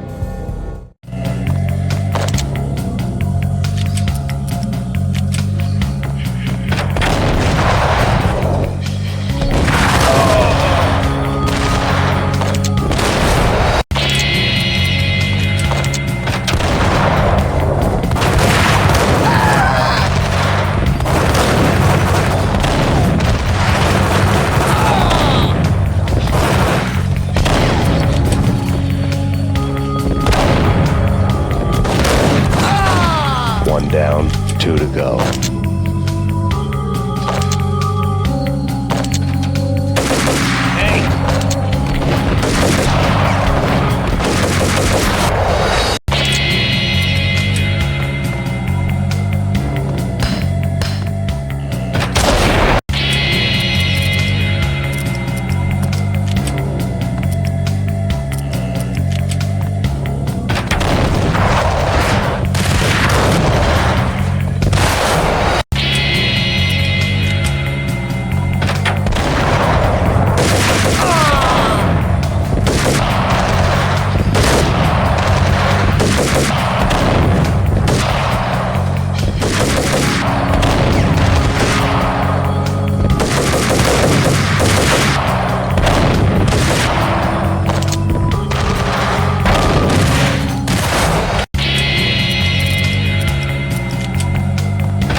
One down, two to go.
care of him.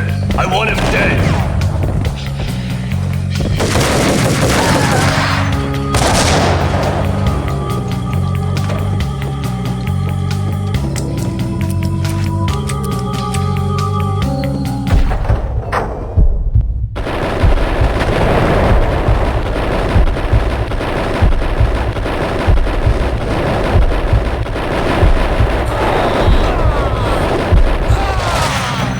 Down, one to go.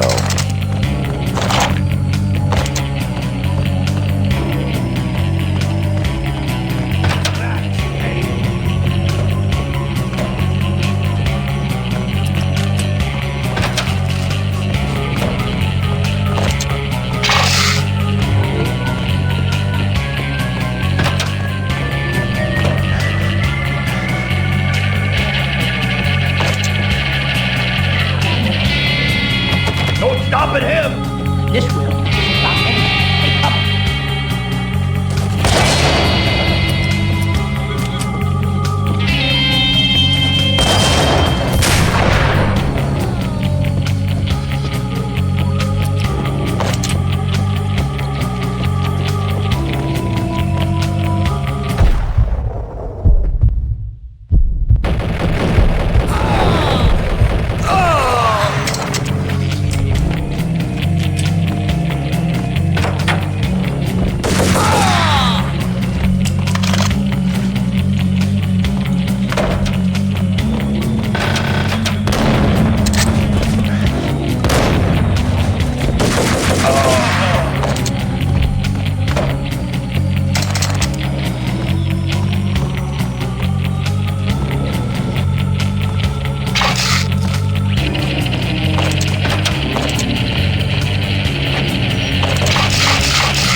It was too late for her.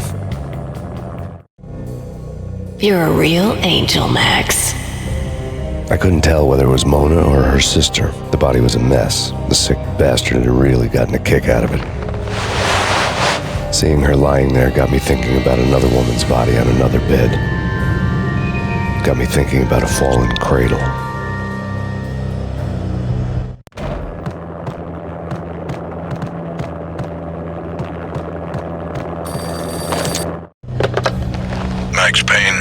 talk to me. Alfred Woden, you've got company. An armed helicopter just landed on the manor grounds. You must hurry. The more the merrier.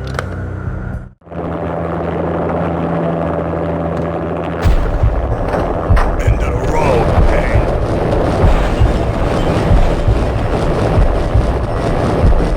Vince Milano.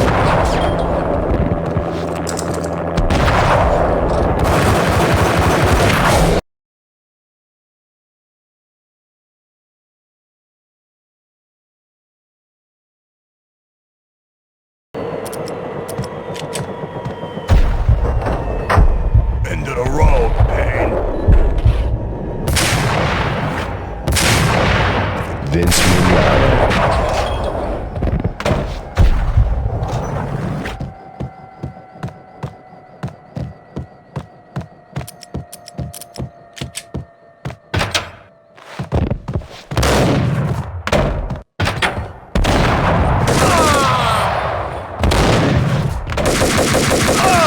Punchinello's trio was done for.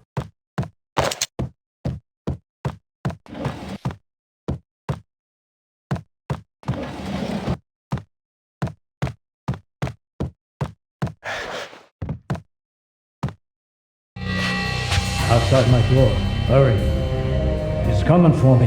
You gotta hurry. Please. I could hear Punchinello on the phone begging for help. He should have been saying his goodbyes. Punchinello was a pushover. The moment I stepped into the room, he folded like a deuce before a royal flush. No, wait. I was just doing what I was told. I couldn't refuse. She's someone high up. Government, maybe. I don't know. He was trying to buy more sand for his hourglass. I wasn't selling any. No, I told him nothing.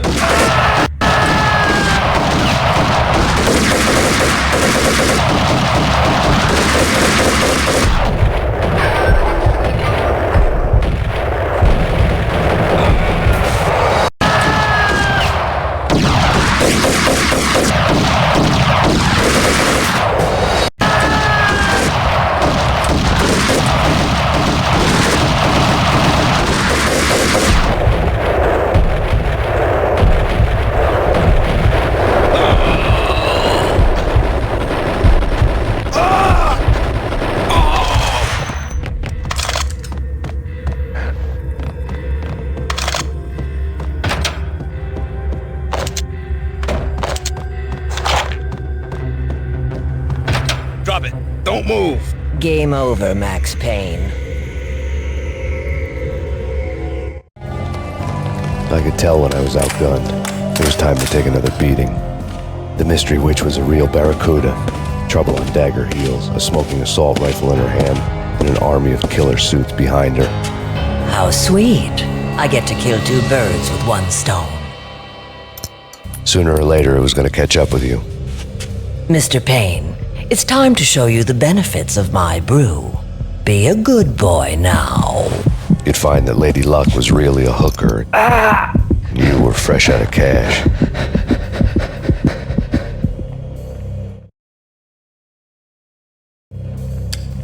Gentlemen, we're done here. Take me to Cold Steel. She had just given me an OD of Valkyr. I could feel green fire eating my brains. They turned to steam. They did a fade on me. I'd never had a chance. The witch had got me just as sure as if she put a gun to my head and pulled the trigger. The shadows rushed me, bruised mugshot faces hungry for revenge. They knew my weak spots and closed in for the kill.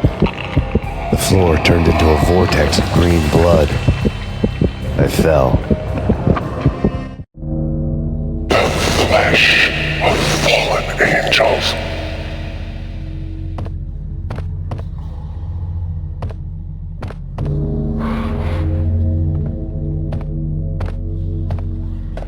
Who's there?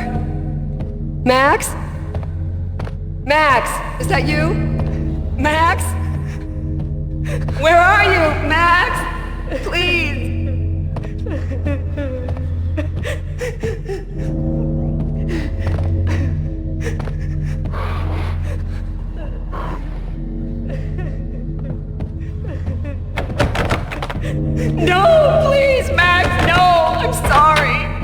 Please don't, Max. No, please.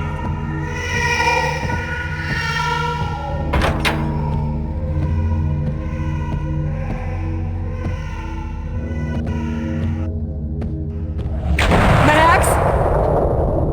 Where are you, Max? Please. The letter was staring at me.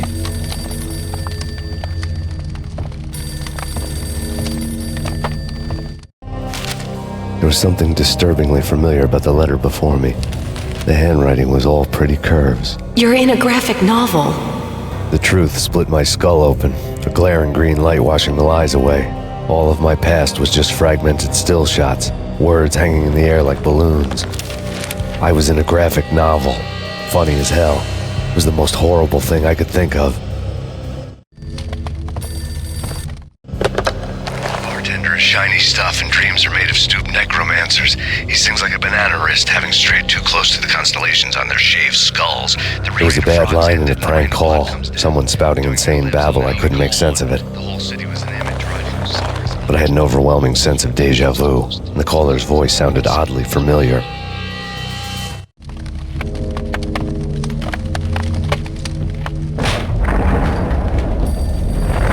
The weird piece of paper looked dangerous.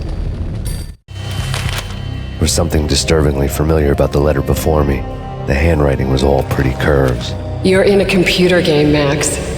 The truth was a burning green crack through my brain, weapon statistics hanging in the air, glimpsed out of the corner of my eye, endless repetition of the act of shooting, time slowing down to show off my moves, the paranoid feel of someone controlling my every step. I was in a computer game. Funny as hell, it was the most horrible thing I could think of. Don't lose it. It's Valkyr. The drug. Snap out of it. Try to remember.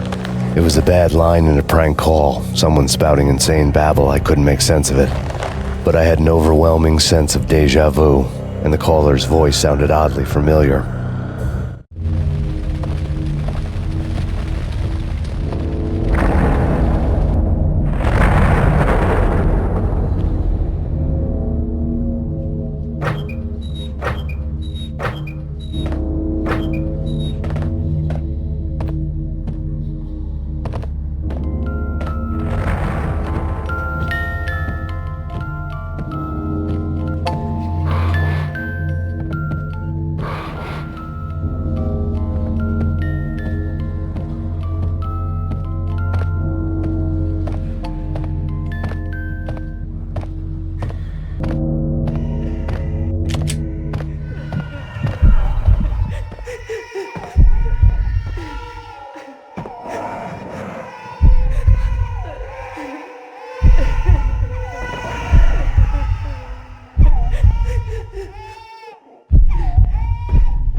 Max, something happened at the office today. A strange memo.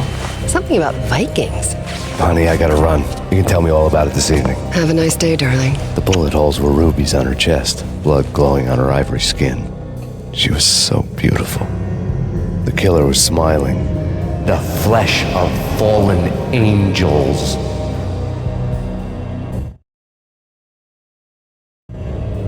Slowly, the green nightmare faded, leaving dark stains on my soul that would never come off. I felt like flatlining. I was all shook up. I woke up in a cold sweat, sick and tired to the bone, lying in a puddle of my own puke. The hag had said take me to Cold Steel before it had all gone crazy. It was a clue, the only one I had. It took me forever to crawl back to my feet and hit the road, but when I did, I drove straight to Cold Steel Foundry outside the city.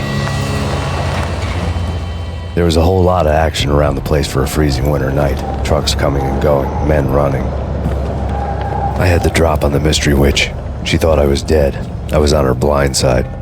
I was going in. The bad trip had put me in a crazy mood, adrenaline pumping through my aching veins. Staggering on the mill roof in ice and snow and wild wind, I was a ninja. My kung fu was strong. I wasn't kidding anybody. At best, I was Superman on kryptonite about to fall through a skylight, down to where it was all going down. A half-abandoned industrial area in the middle of nowhere. The factory was a perfect front for any number of illegal activities.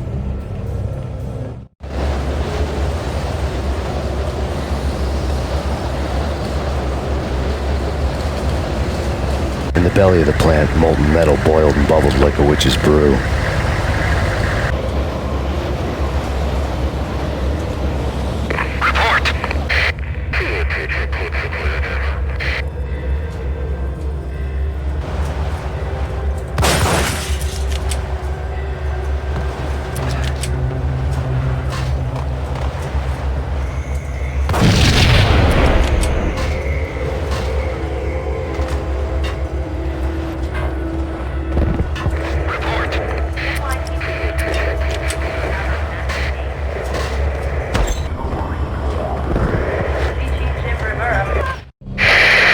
Life-threatening weather condition. A record-breaking killer storm. In the city's history, vehicles stuck in snow. Heavy snowfall. Forecast shows severe weather is expected to continue. Out in the night, snow fell like confetti over the Devil's Parade. The storm was anything but over.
Can you believe it?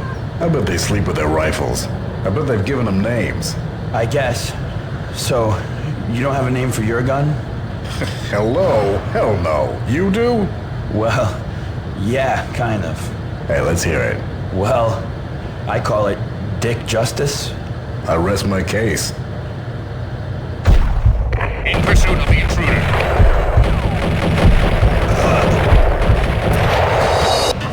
Can you believe it? I bet they sleep with their rifles.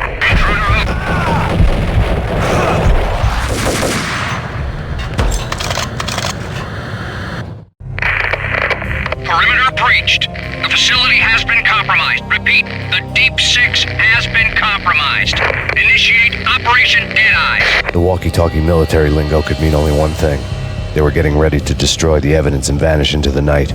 I was so close. The hidden truths were just around the corner.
folder on the table told a grim tale.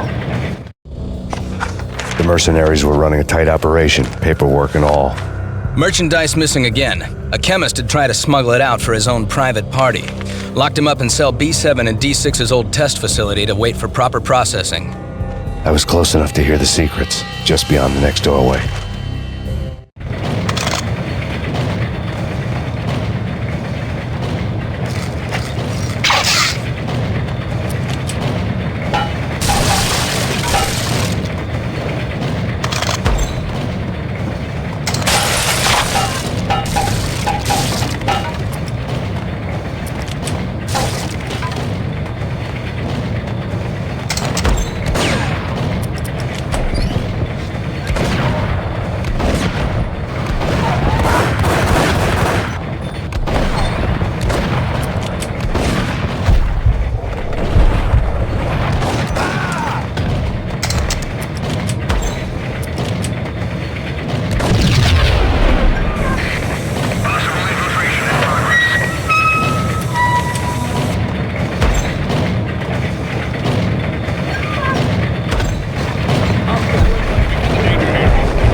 showed me the way.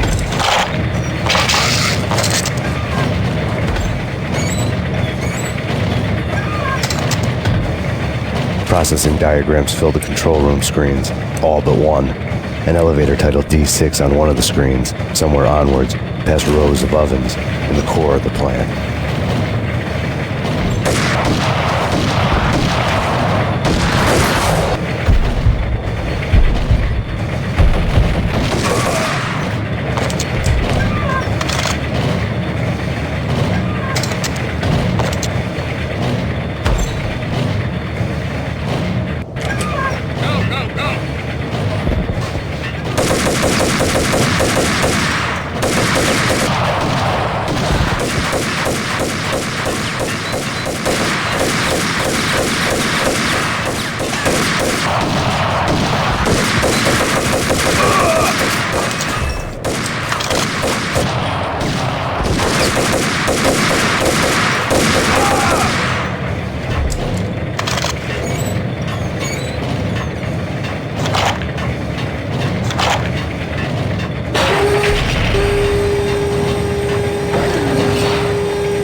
go, go!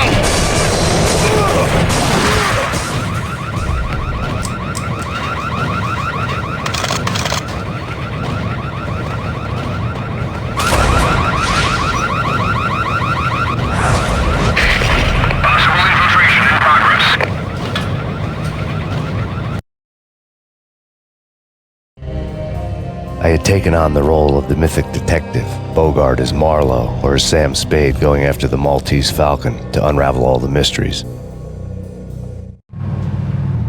Following a path of clues to that final revelation, even if it would take me down to the cold, cavernous depths of a grave. You can't do this! My men are still inside! Do you have any idea why this is called Operation Dead Eyes?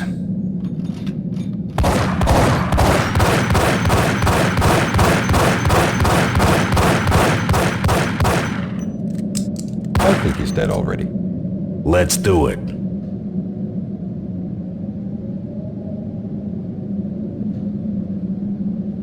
Attention all personnel. The self-destruction sequence has been initiated. Evacuate the complex We've got immediately. company. Repeat. The self-destruction sequence has been initiated. Proceed to the nearest exit immediately.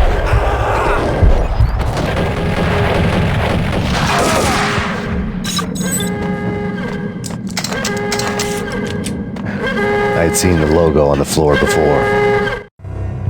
There was an old army bunker under the steel mill. I knew the military plaque on the floor. I had seen 1,000 variations of the insignia on crumbling brick walls everywhere in the city. The sword replaced by a syringe. Project Valhalla, V for Valkyr, V for Valhalla. All of a sudden it read like a crackpot conspiracy theory.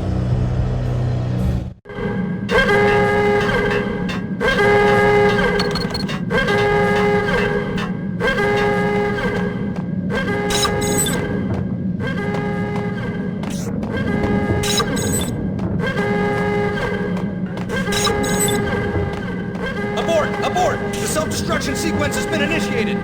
Get the hell out of here! The place is gonna blow! Move! Run! Go!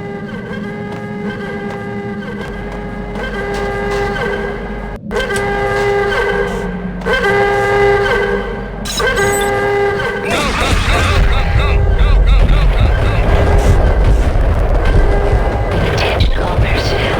The self-destruction sequence has been initiated. Proceed to the nearest exit immediately.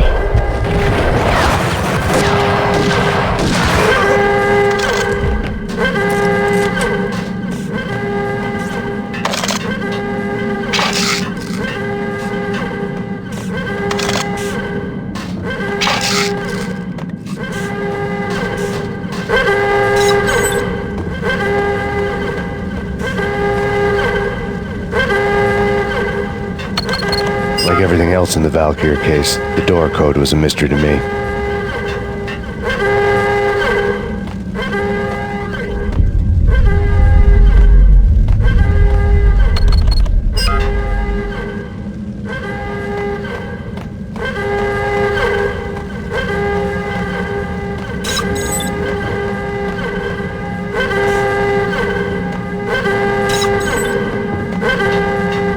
Decontamination in progress. The chemist had been using the workstation when he died. The half-life of the lab rat had ended online, his password blinking on the screen. 665, neighbor of the beast.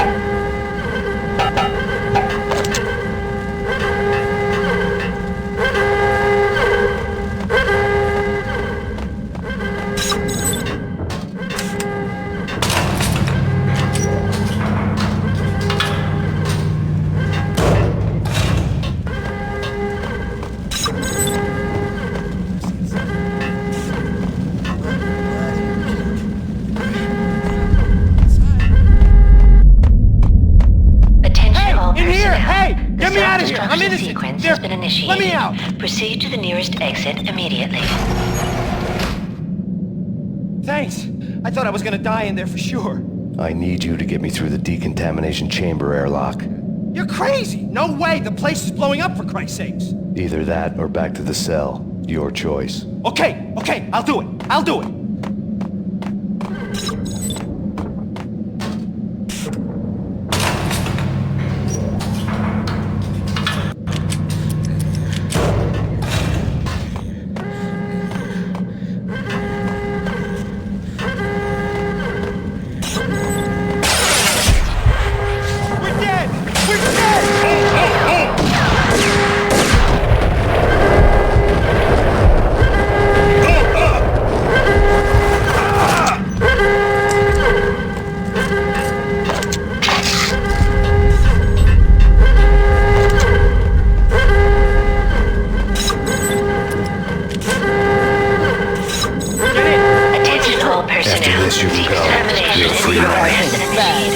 Proceed to the nearest exit immediately. Decontamination confirmed.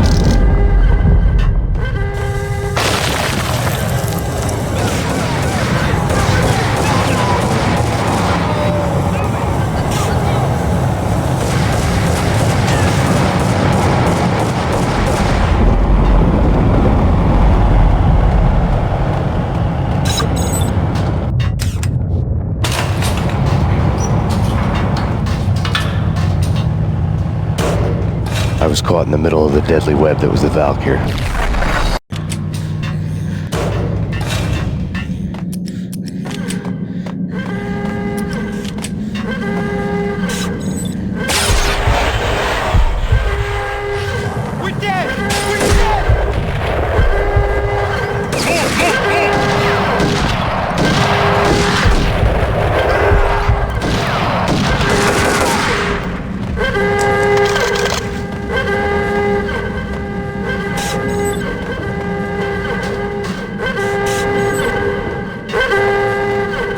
I'll punch you through. Decontamination in progress. All personnel. The self-destruction sequence has been initiated. Proceed to the nearest exit immediately.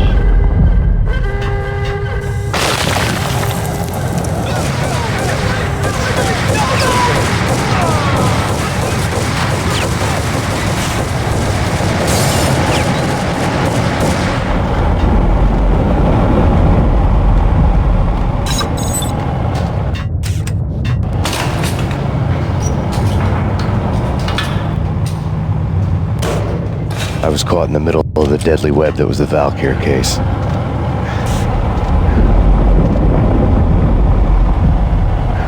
One of the lab terminals had the project logo on the screen. Top secret. Project Valhalla. U.S. Army. Yggdrasil Network.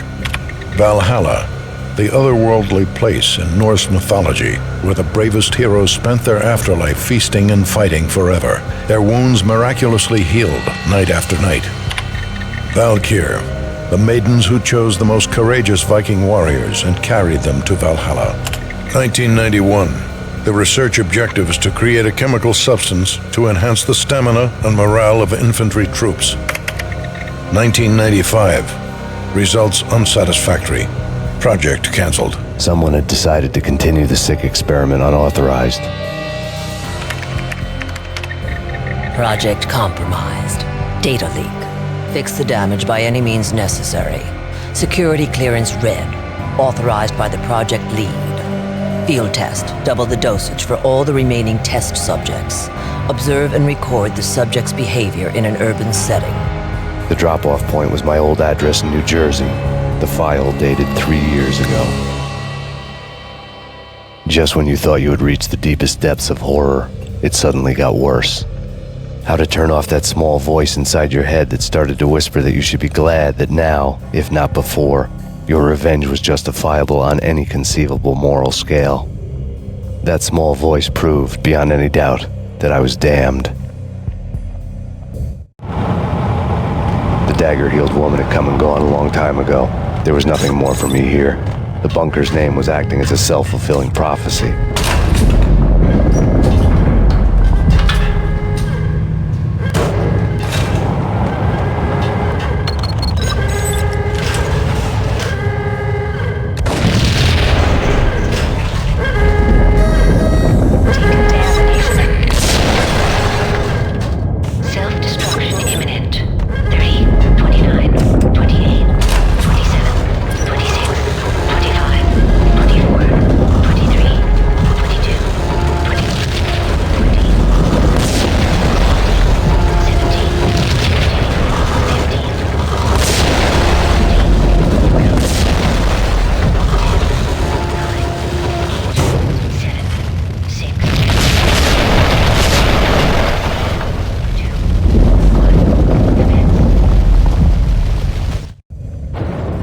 piece together a jigsaw, and the final picture is you finishing that same puzzle.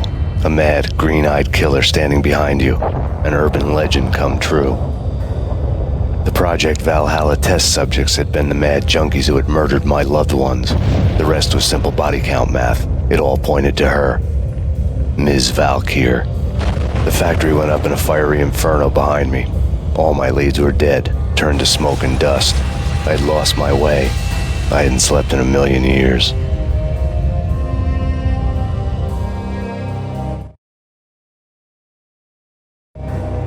I felt thin as death. I've been living on an endless supply of week-old donuts. They were fuel for this crazy furnace inside my head. I couldn't remember when I had last seen the sun. I was on a permanent graveyard shift. When the darkness fell, New York City became something else, any old Sinatra song notwithstanding. Bad things happened in the night, on the streets of that other city, Noir York City. I was in an all-night diner, downing cup after cup of coffee that tasted like engine oil, when a new message from BB got me back on the killer track. What the hell happened at Roscoe Street? Maxie, I'm going out on a limb here. We need to talk this through, come up with a plan. 2:30 a.m., the Choir Communications Garage. The more I thought about Alex's murder and the frame-up, the more it felt like an inside job. I should have seen it coming. BB had sold me out, and now he wanted to finish what he'd started. The garage was dead. BB showed up in his tailor-made suit, gold watch, and cufflinks to match, all way beyond a cop's pay. Maxie. Oozing suave charm, he was guilty as hell. What the hell does BB stand for anyway? Backstabbing bastard? Come on, don't be like that. Have a cigar. I don't smoke. Maxie, you have no idea how big this is. It's huge. You have no idea. I think I do. You're a bribe-taking bent cop who sold out his partner. Those mobsters in the subway were a dead giveaway. Hard to miss. Bet it was exactly like this with Alex. Up close and personal. You can't win this one, Max. No, but I can make damn sure none of you do either. BB turned out to be another cardboard cutout bad guy.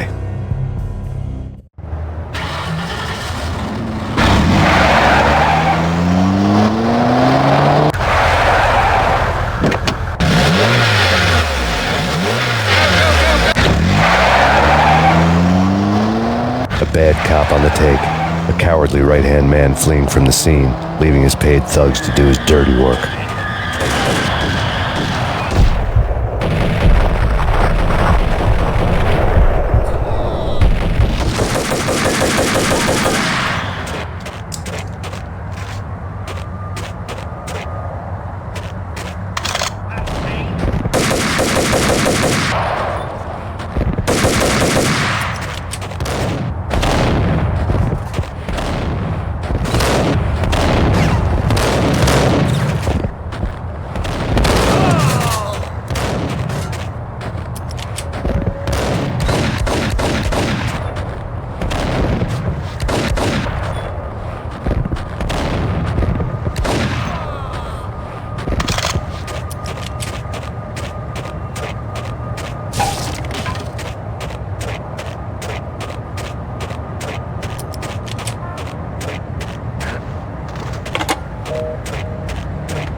reports of a fire at the Punchinello Manor in Westchester. The manor is the home of Angelo Punchinello, the alleged head of the Punchinello crime family. The police are now saying, contrary to their earlier statements, that Max Payne is still alive and at large. He continues his vendetta against the Mafia, of which this last act of arson is attributed to. I had no recollection of setting any fires, but I did remember the flames.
Maxie. Come out, wherever you are. You know, I really hate people who refuse to see the inevitable. Refuse to do the smart thing.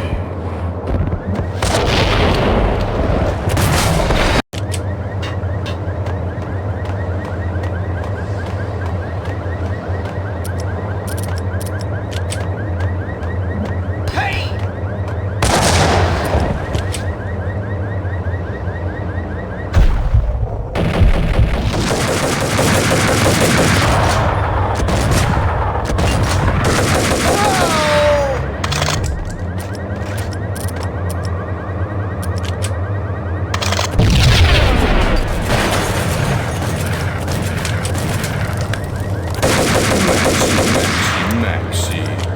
Come out, wherever you are.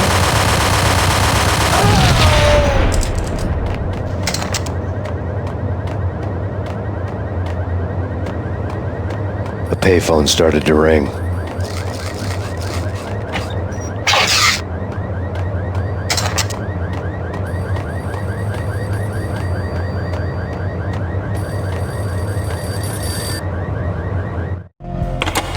Yeah. Max Payne? Whatever does it for you. This is Alfred Woden. I can give you the name of your enemy. Come to the Asgard building presently. We are expecting you.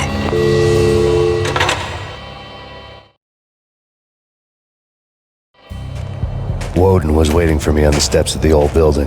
Mr. Payne, let's go inside. The others are anxious to begin. The others? Despite the general misconception, this building actually predates the City Hall by 2 years, thus being the oldest municipal building still in use here at the foot of the Brooklyn Bridge. No kidding. The old man played tour guide as he led me through a dark, domed hall. The answers I was after loomed large ahead. Mr. Payne, I would like to introduce you to my colleagues in what we call the Inner Circle. You've been watching too much X-Files. You have seen the files on Project Valhalla. We can fill the gaps, provide you with the information missing from those files. We were all involved in the early stages of the project during the Gulf War. What's the catch? We would very much like to blow this thing wide open, but our hands are tied. Her name is Nicole Horn. She was the key figure in Project Valhalla. When the funding was discontinued, she simply refused to quit. She knew exactly what she had in her hands. Nicole Horn is the president of Acer Corporation. She has more than half the city in her pocket. This must be kept under wraps. If you try to go public with this, we will deny any knowledge. We need you to take her out. Afterwards, we can protect you. Make all the charges go away. That was the cue for the killer suits to kick in the doors and swarm inside.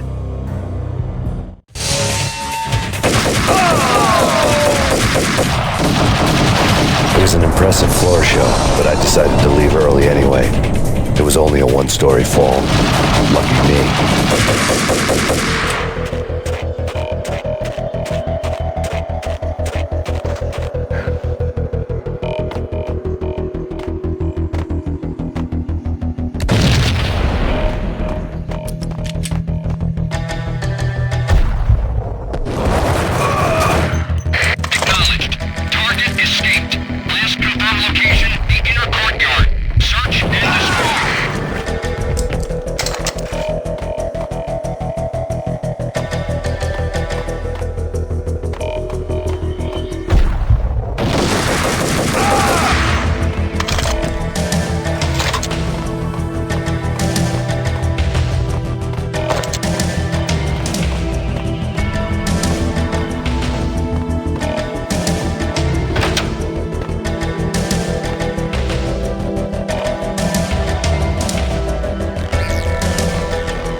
One of the monitors showed what was left of the Inner Circle.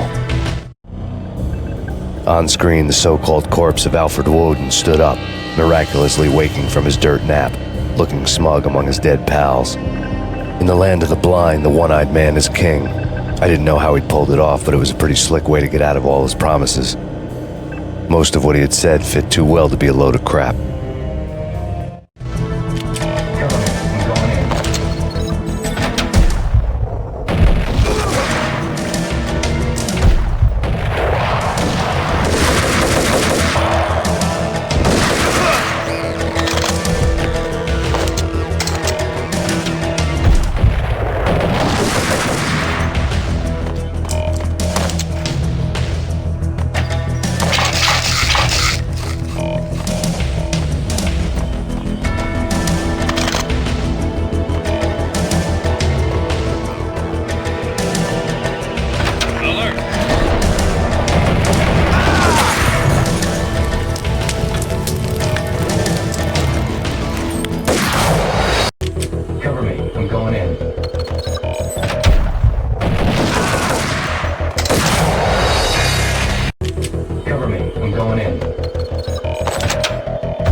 is your answer to those saying that he's actually providing a service long overdue to the city? This crusade nonsense has gone too far. He's out of control. It must stop. He will be stopped. That was Deputy Chief Jim Bravura from the New York City Police Department.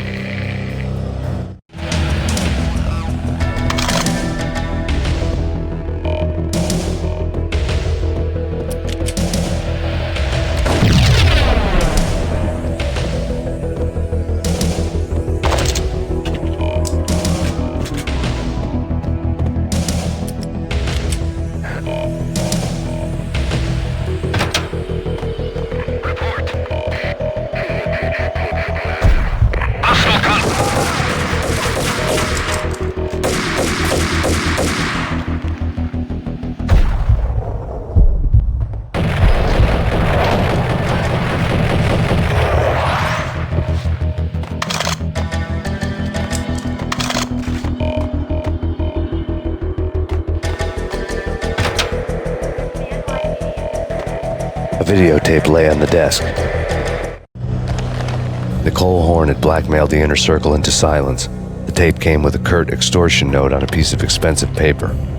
I remembered Candy Dawn taping her clients in action on the side, selling the tapes to the highest bidder.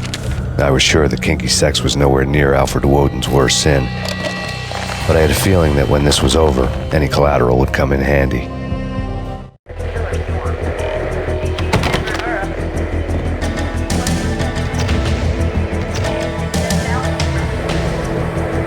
Woden had left me a present. Woden had taken care of my mission preps with military precision. The critical areas in the Acer Corporation headquarters blueprints were circled in red. The president's office was at the top of the building, right below her penthouse suite. The elevators were controlled by a security computer, part of the mainframe located underground below the building. The high-rise was sealed as tight as a sci-fi fortress. Nothing seems to stop Acer Corporation's phenomenal victory march. Incredibly, the stocks are still rocketing. Worried experts already see a danger in the company's success. Some have gone as far as to say that Acer Corporation is about to become an even bigger monopoly than Microsoft ever was.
Butch Cassidy and the Sundance Kid.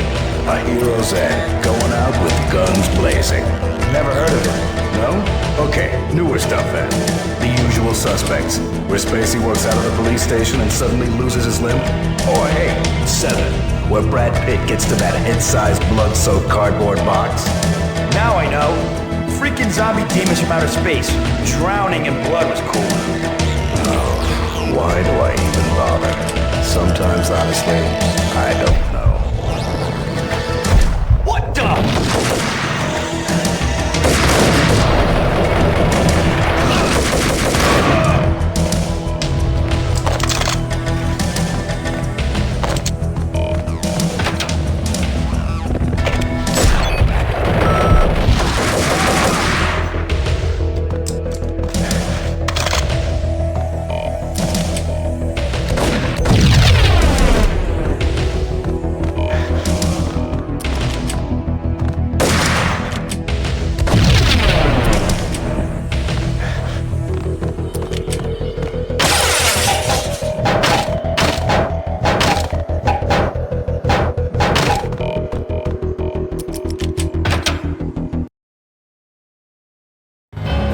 I had dreamed of revenge. Those dreams were always nightmares, of coming close and then failing. Now I was close. I had a name to guide me, Nicole Horn. I had nothing to lose.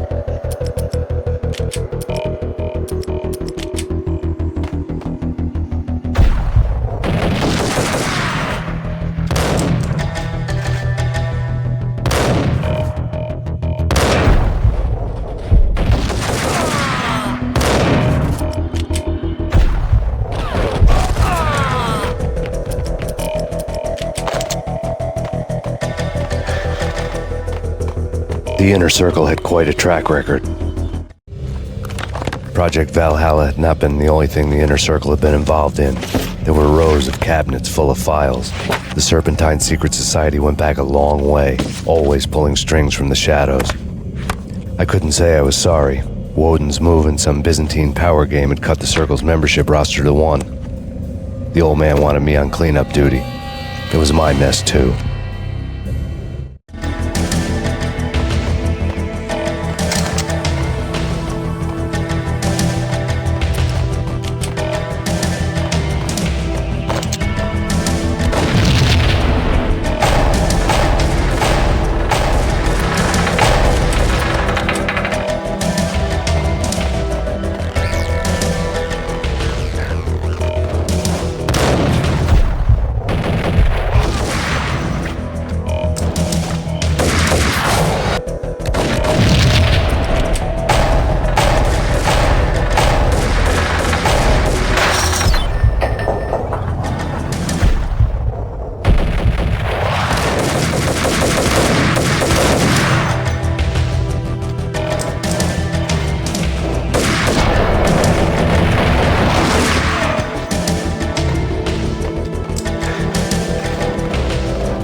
CIA, FBI, you've seen one, you've seen them all. Sure, good for a practice run. But this, working for her, oh, this is the real thing. The money's astronomical. And best of all, you get to kill any scumbag who gets in your way. License to kill, like James Bond. Terminate.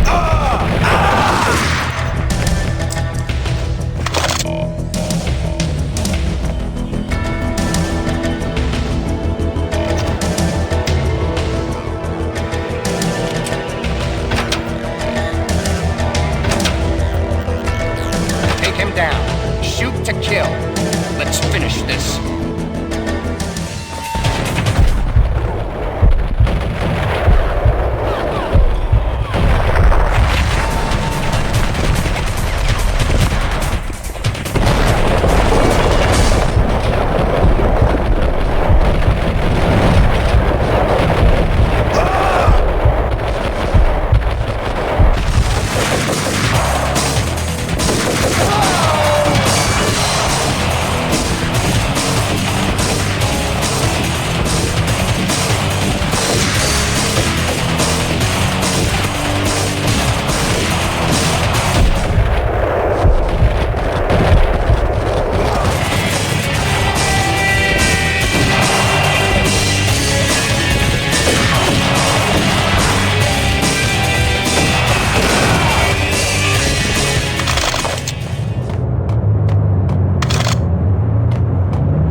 Mine wasn't the most original approach to the problem.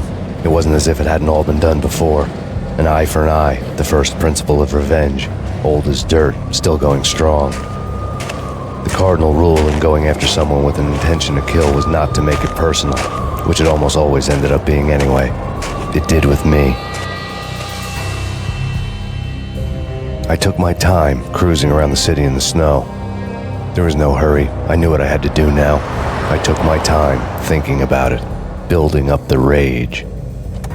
When I was ready, I parked the stolen wheels at the front entrance of the Acer Corporation headquarters. Got out, got in, got cracking. I had a bullet with Nicole Horn's name on it. I had 10,000 bullets with the Hag's name on them. She had ultra-high-tech security systems, enough mercenaries and weaponry to start World War III. There was no fear. New York disappeared behind a veil of snow. I had crossed the threshold. This was her domain, sleek and sexy and soulless, all glass and steel. A place of color-coded security keycards, metal detectors, and surveillance systems.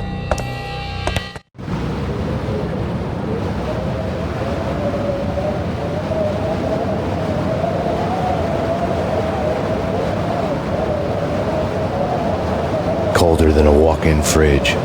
Cold as a gun.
Mona. Looking good.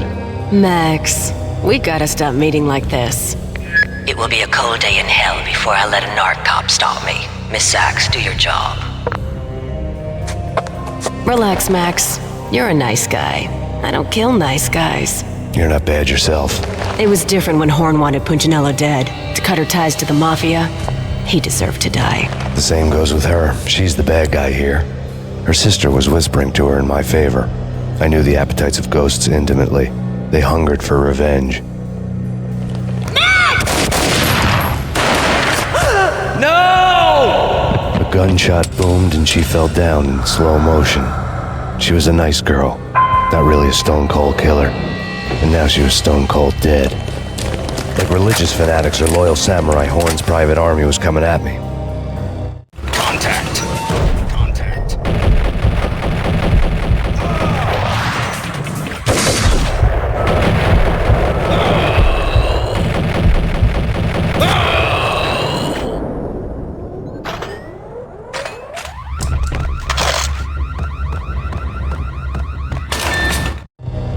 When the elevator came back down, Mona was gone. There was a lot of blood, but no body. Something clicked for the final time. My mind had never been so clear, as if somewhere high above the storm clouds were already gone, cold stars blazing from the black skies.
Movies, and I'm talking about the coolest of the cool.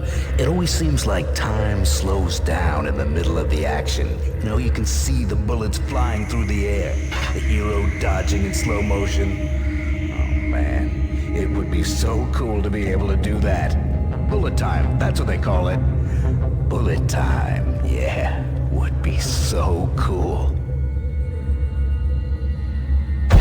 What the hell?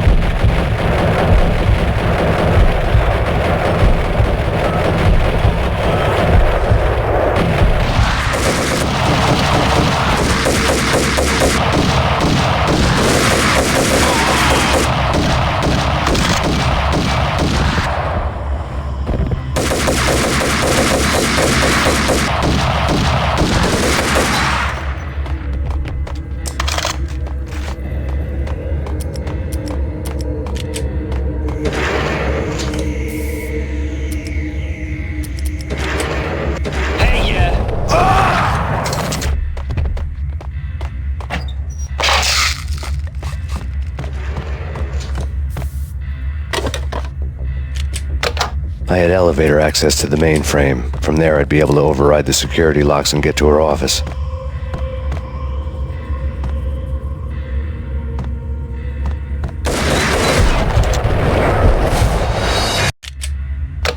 I had elevator access to the mainframe. From there, I'd be able to override the security locks and get to her office.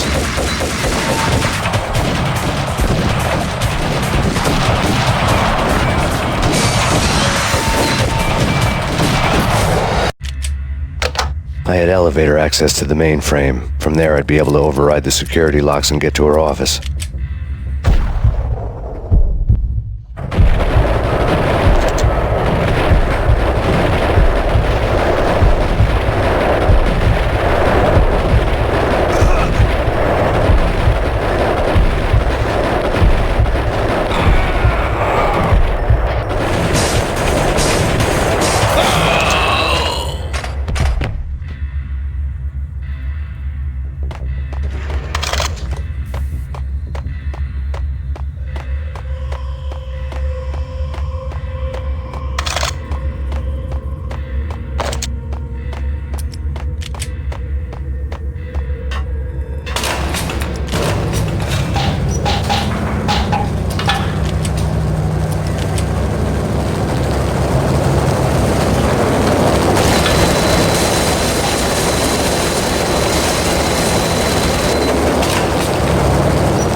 truck chopper was Horn's pet guardian, inhuman and flawless. It was stalking me. I'm not a cold-blooded killer. I'm a nice guy. I love my wife. I have 2 boys I'm very proud of. You just have to make the ends meet. And if that means I have to shoot someone now and then, hey, it's just my job from 9 to 5. Well, not quite from 9 to 5, but I hear you. What the? Kill the bastard! Kill the bastard!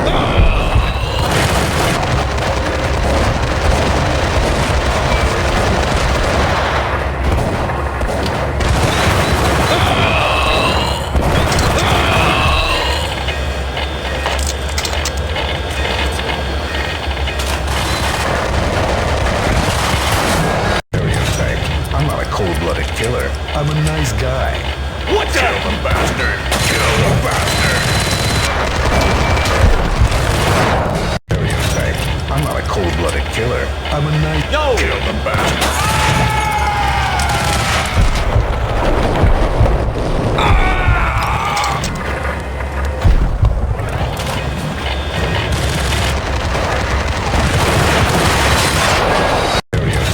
I'm not a cold-blooded killer. I'm a nice guy. I love my wife. I have 2 boys I'm very... Hey, kill the bastard! Kill the...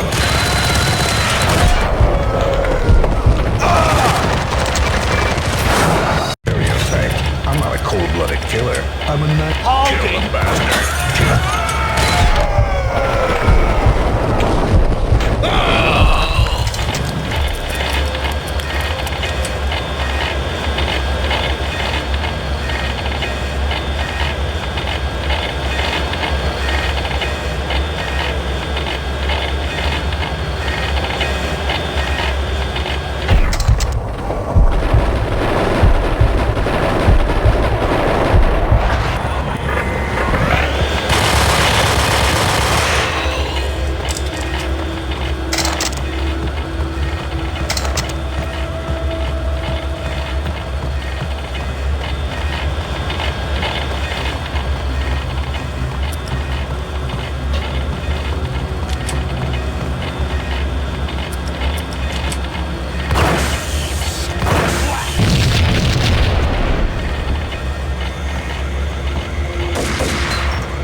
I'm a nice guy.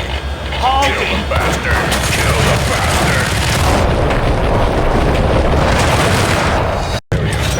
I'm not a cold-blooded killer. I'm a nice... Hey, kill the bastard!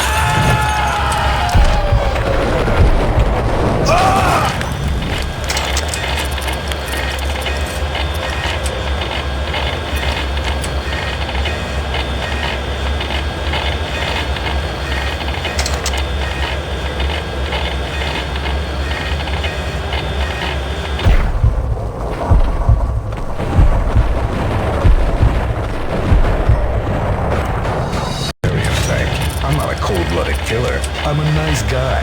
Kill the bastard! Kill the bastard!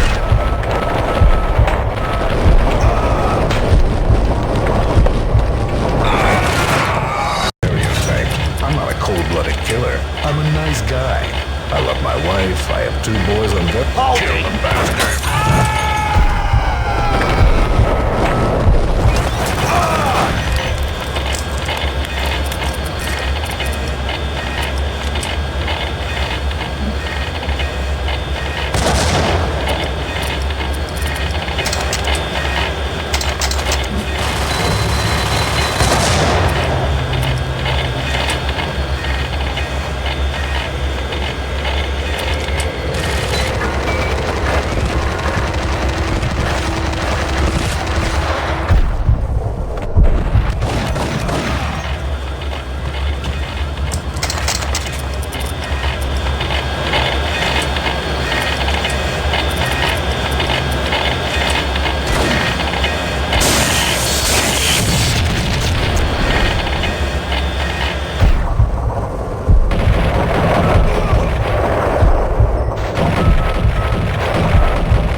All Horn's locks were now offline. All bets were off. The elevator would take me all the way up.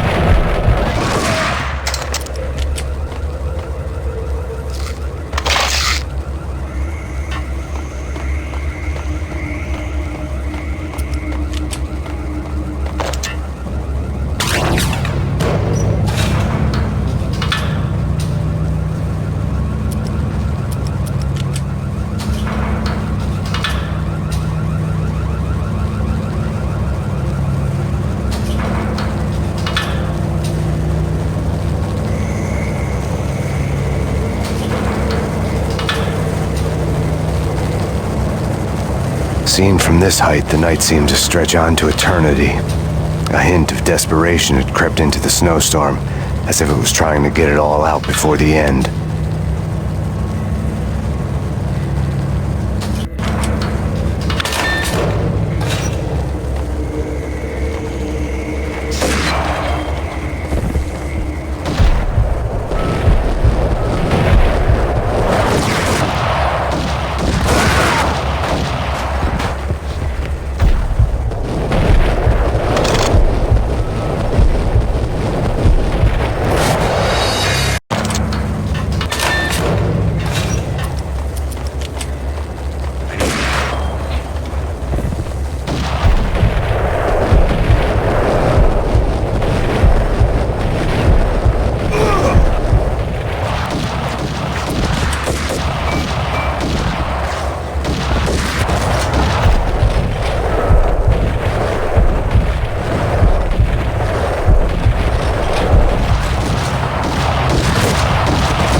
Horn's personal computer was on. Next to the printer was a neat stack of expensive paper. Hacking through Horn's computer would have unearthed files of criminal plans, strategies for world domination, spy helicopter reports, illegal wiretap recordings, internet porno, all of the above. Take your pick. I really didn't care anymore. I had seen too much of it already.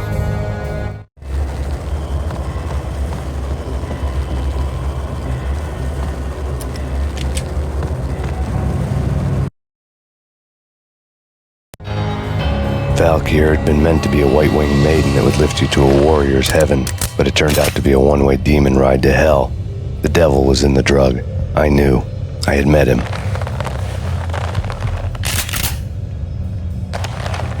And now I was gonna kill her, the queen of the underworld who had tried to lift herself a bit closer to heaven with her drug money.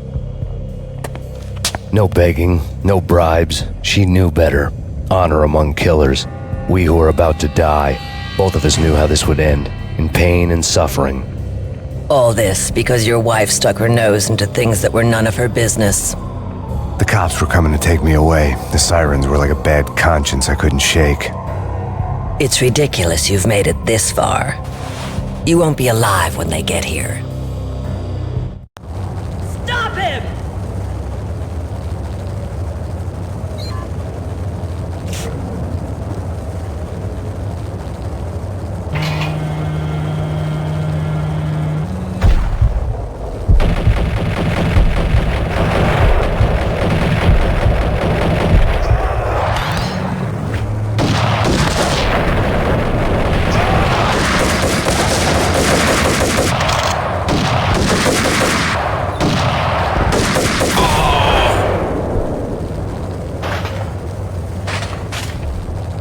The elevator lobby. Get us back up now. Max Payne, this is futile. A waste of time. The deaths of your wife and daughter were necessary. Inevitable. It is done. You cannot bring them back. Nothing you do will make it any better.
You are fighting a losing battle.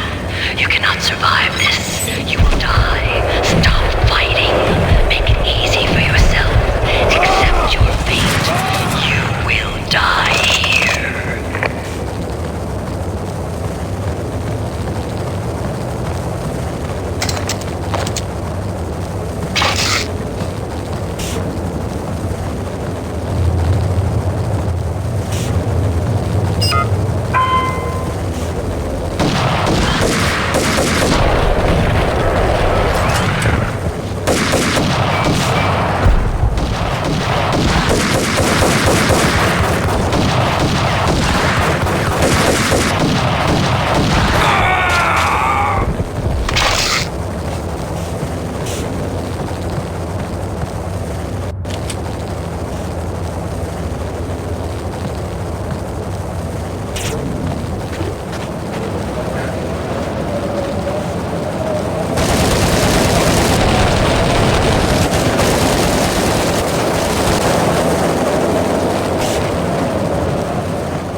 You have already lost.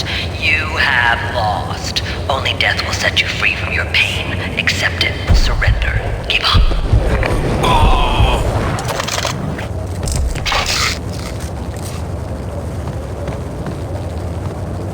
We have him in the North Lounge. Send us assistance.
What do you mean he's unstoppable? You are superior to him in every way that counts. You are better trained, better equipped. You outnumber him at least 20 to 1. Do your job.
final gunshot was an exclamation mark to everything that had led to this point. I released my finger from the trigger. And then it was all over. The storm seemed to lose its frenzy. The ragged clouds gave way to the stars above. Max Payne, this is Deputy Chief Jim Bravura from the NYPD. We've got the building surrounded. Throw down your weapons and lie down with your hands behind your head. A bit closer to heaven.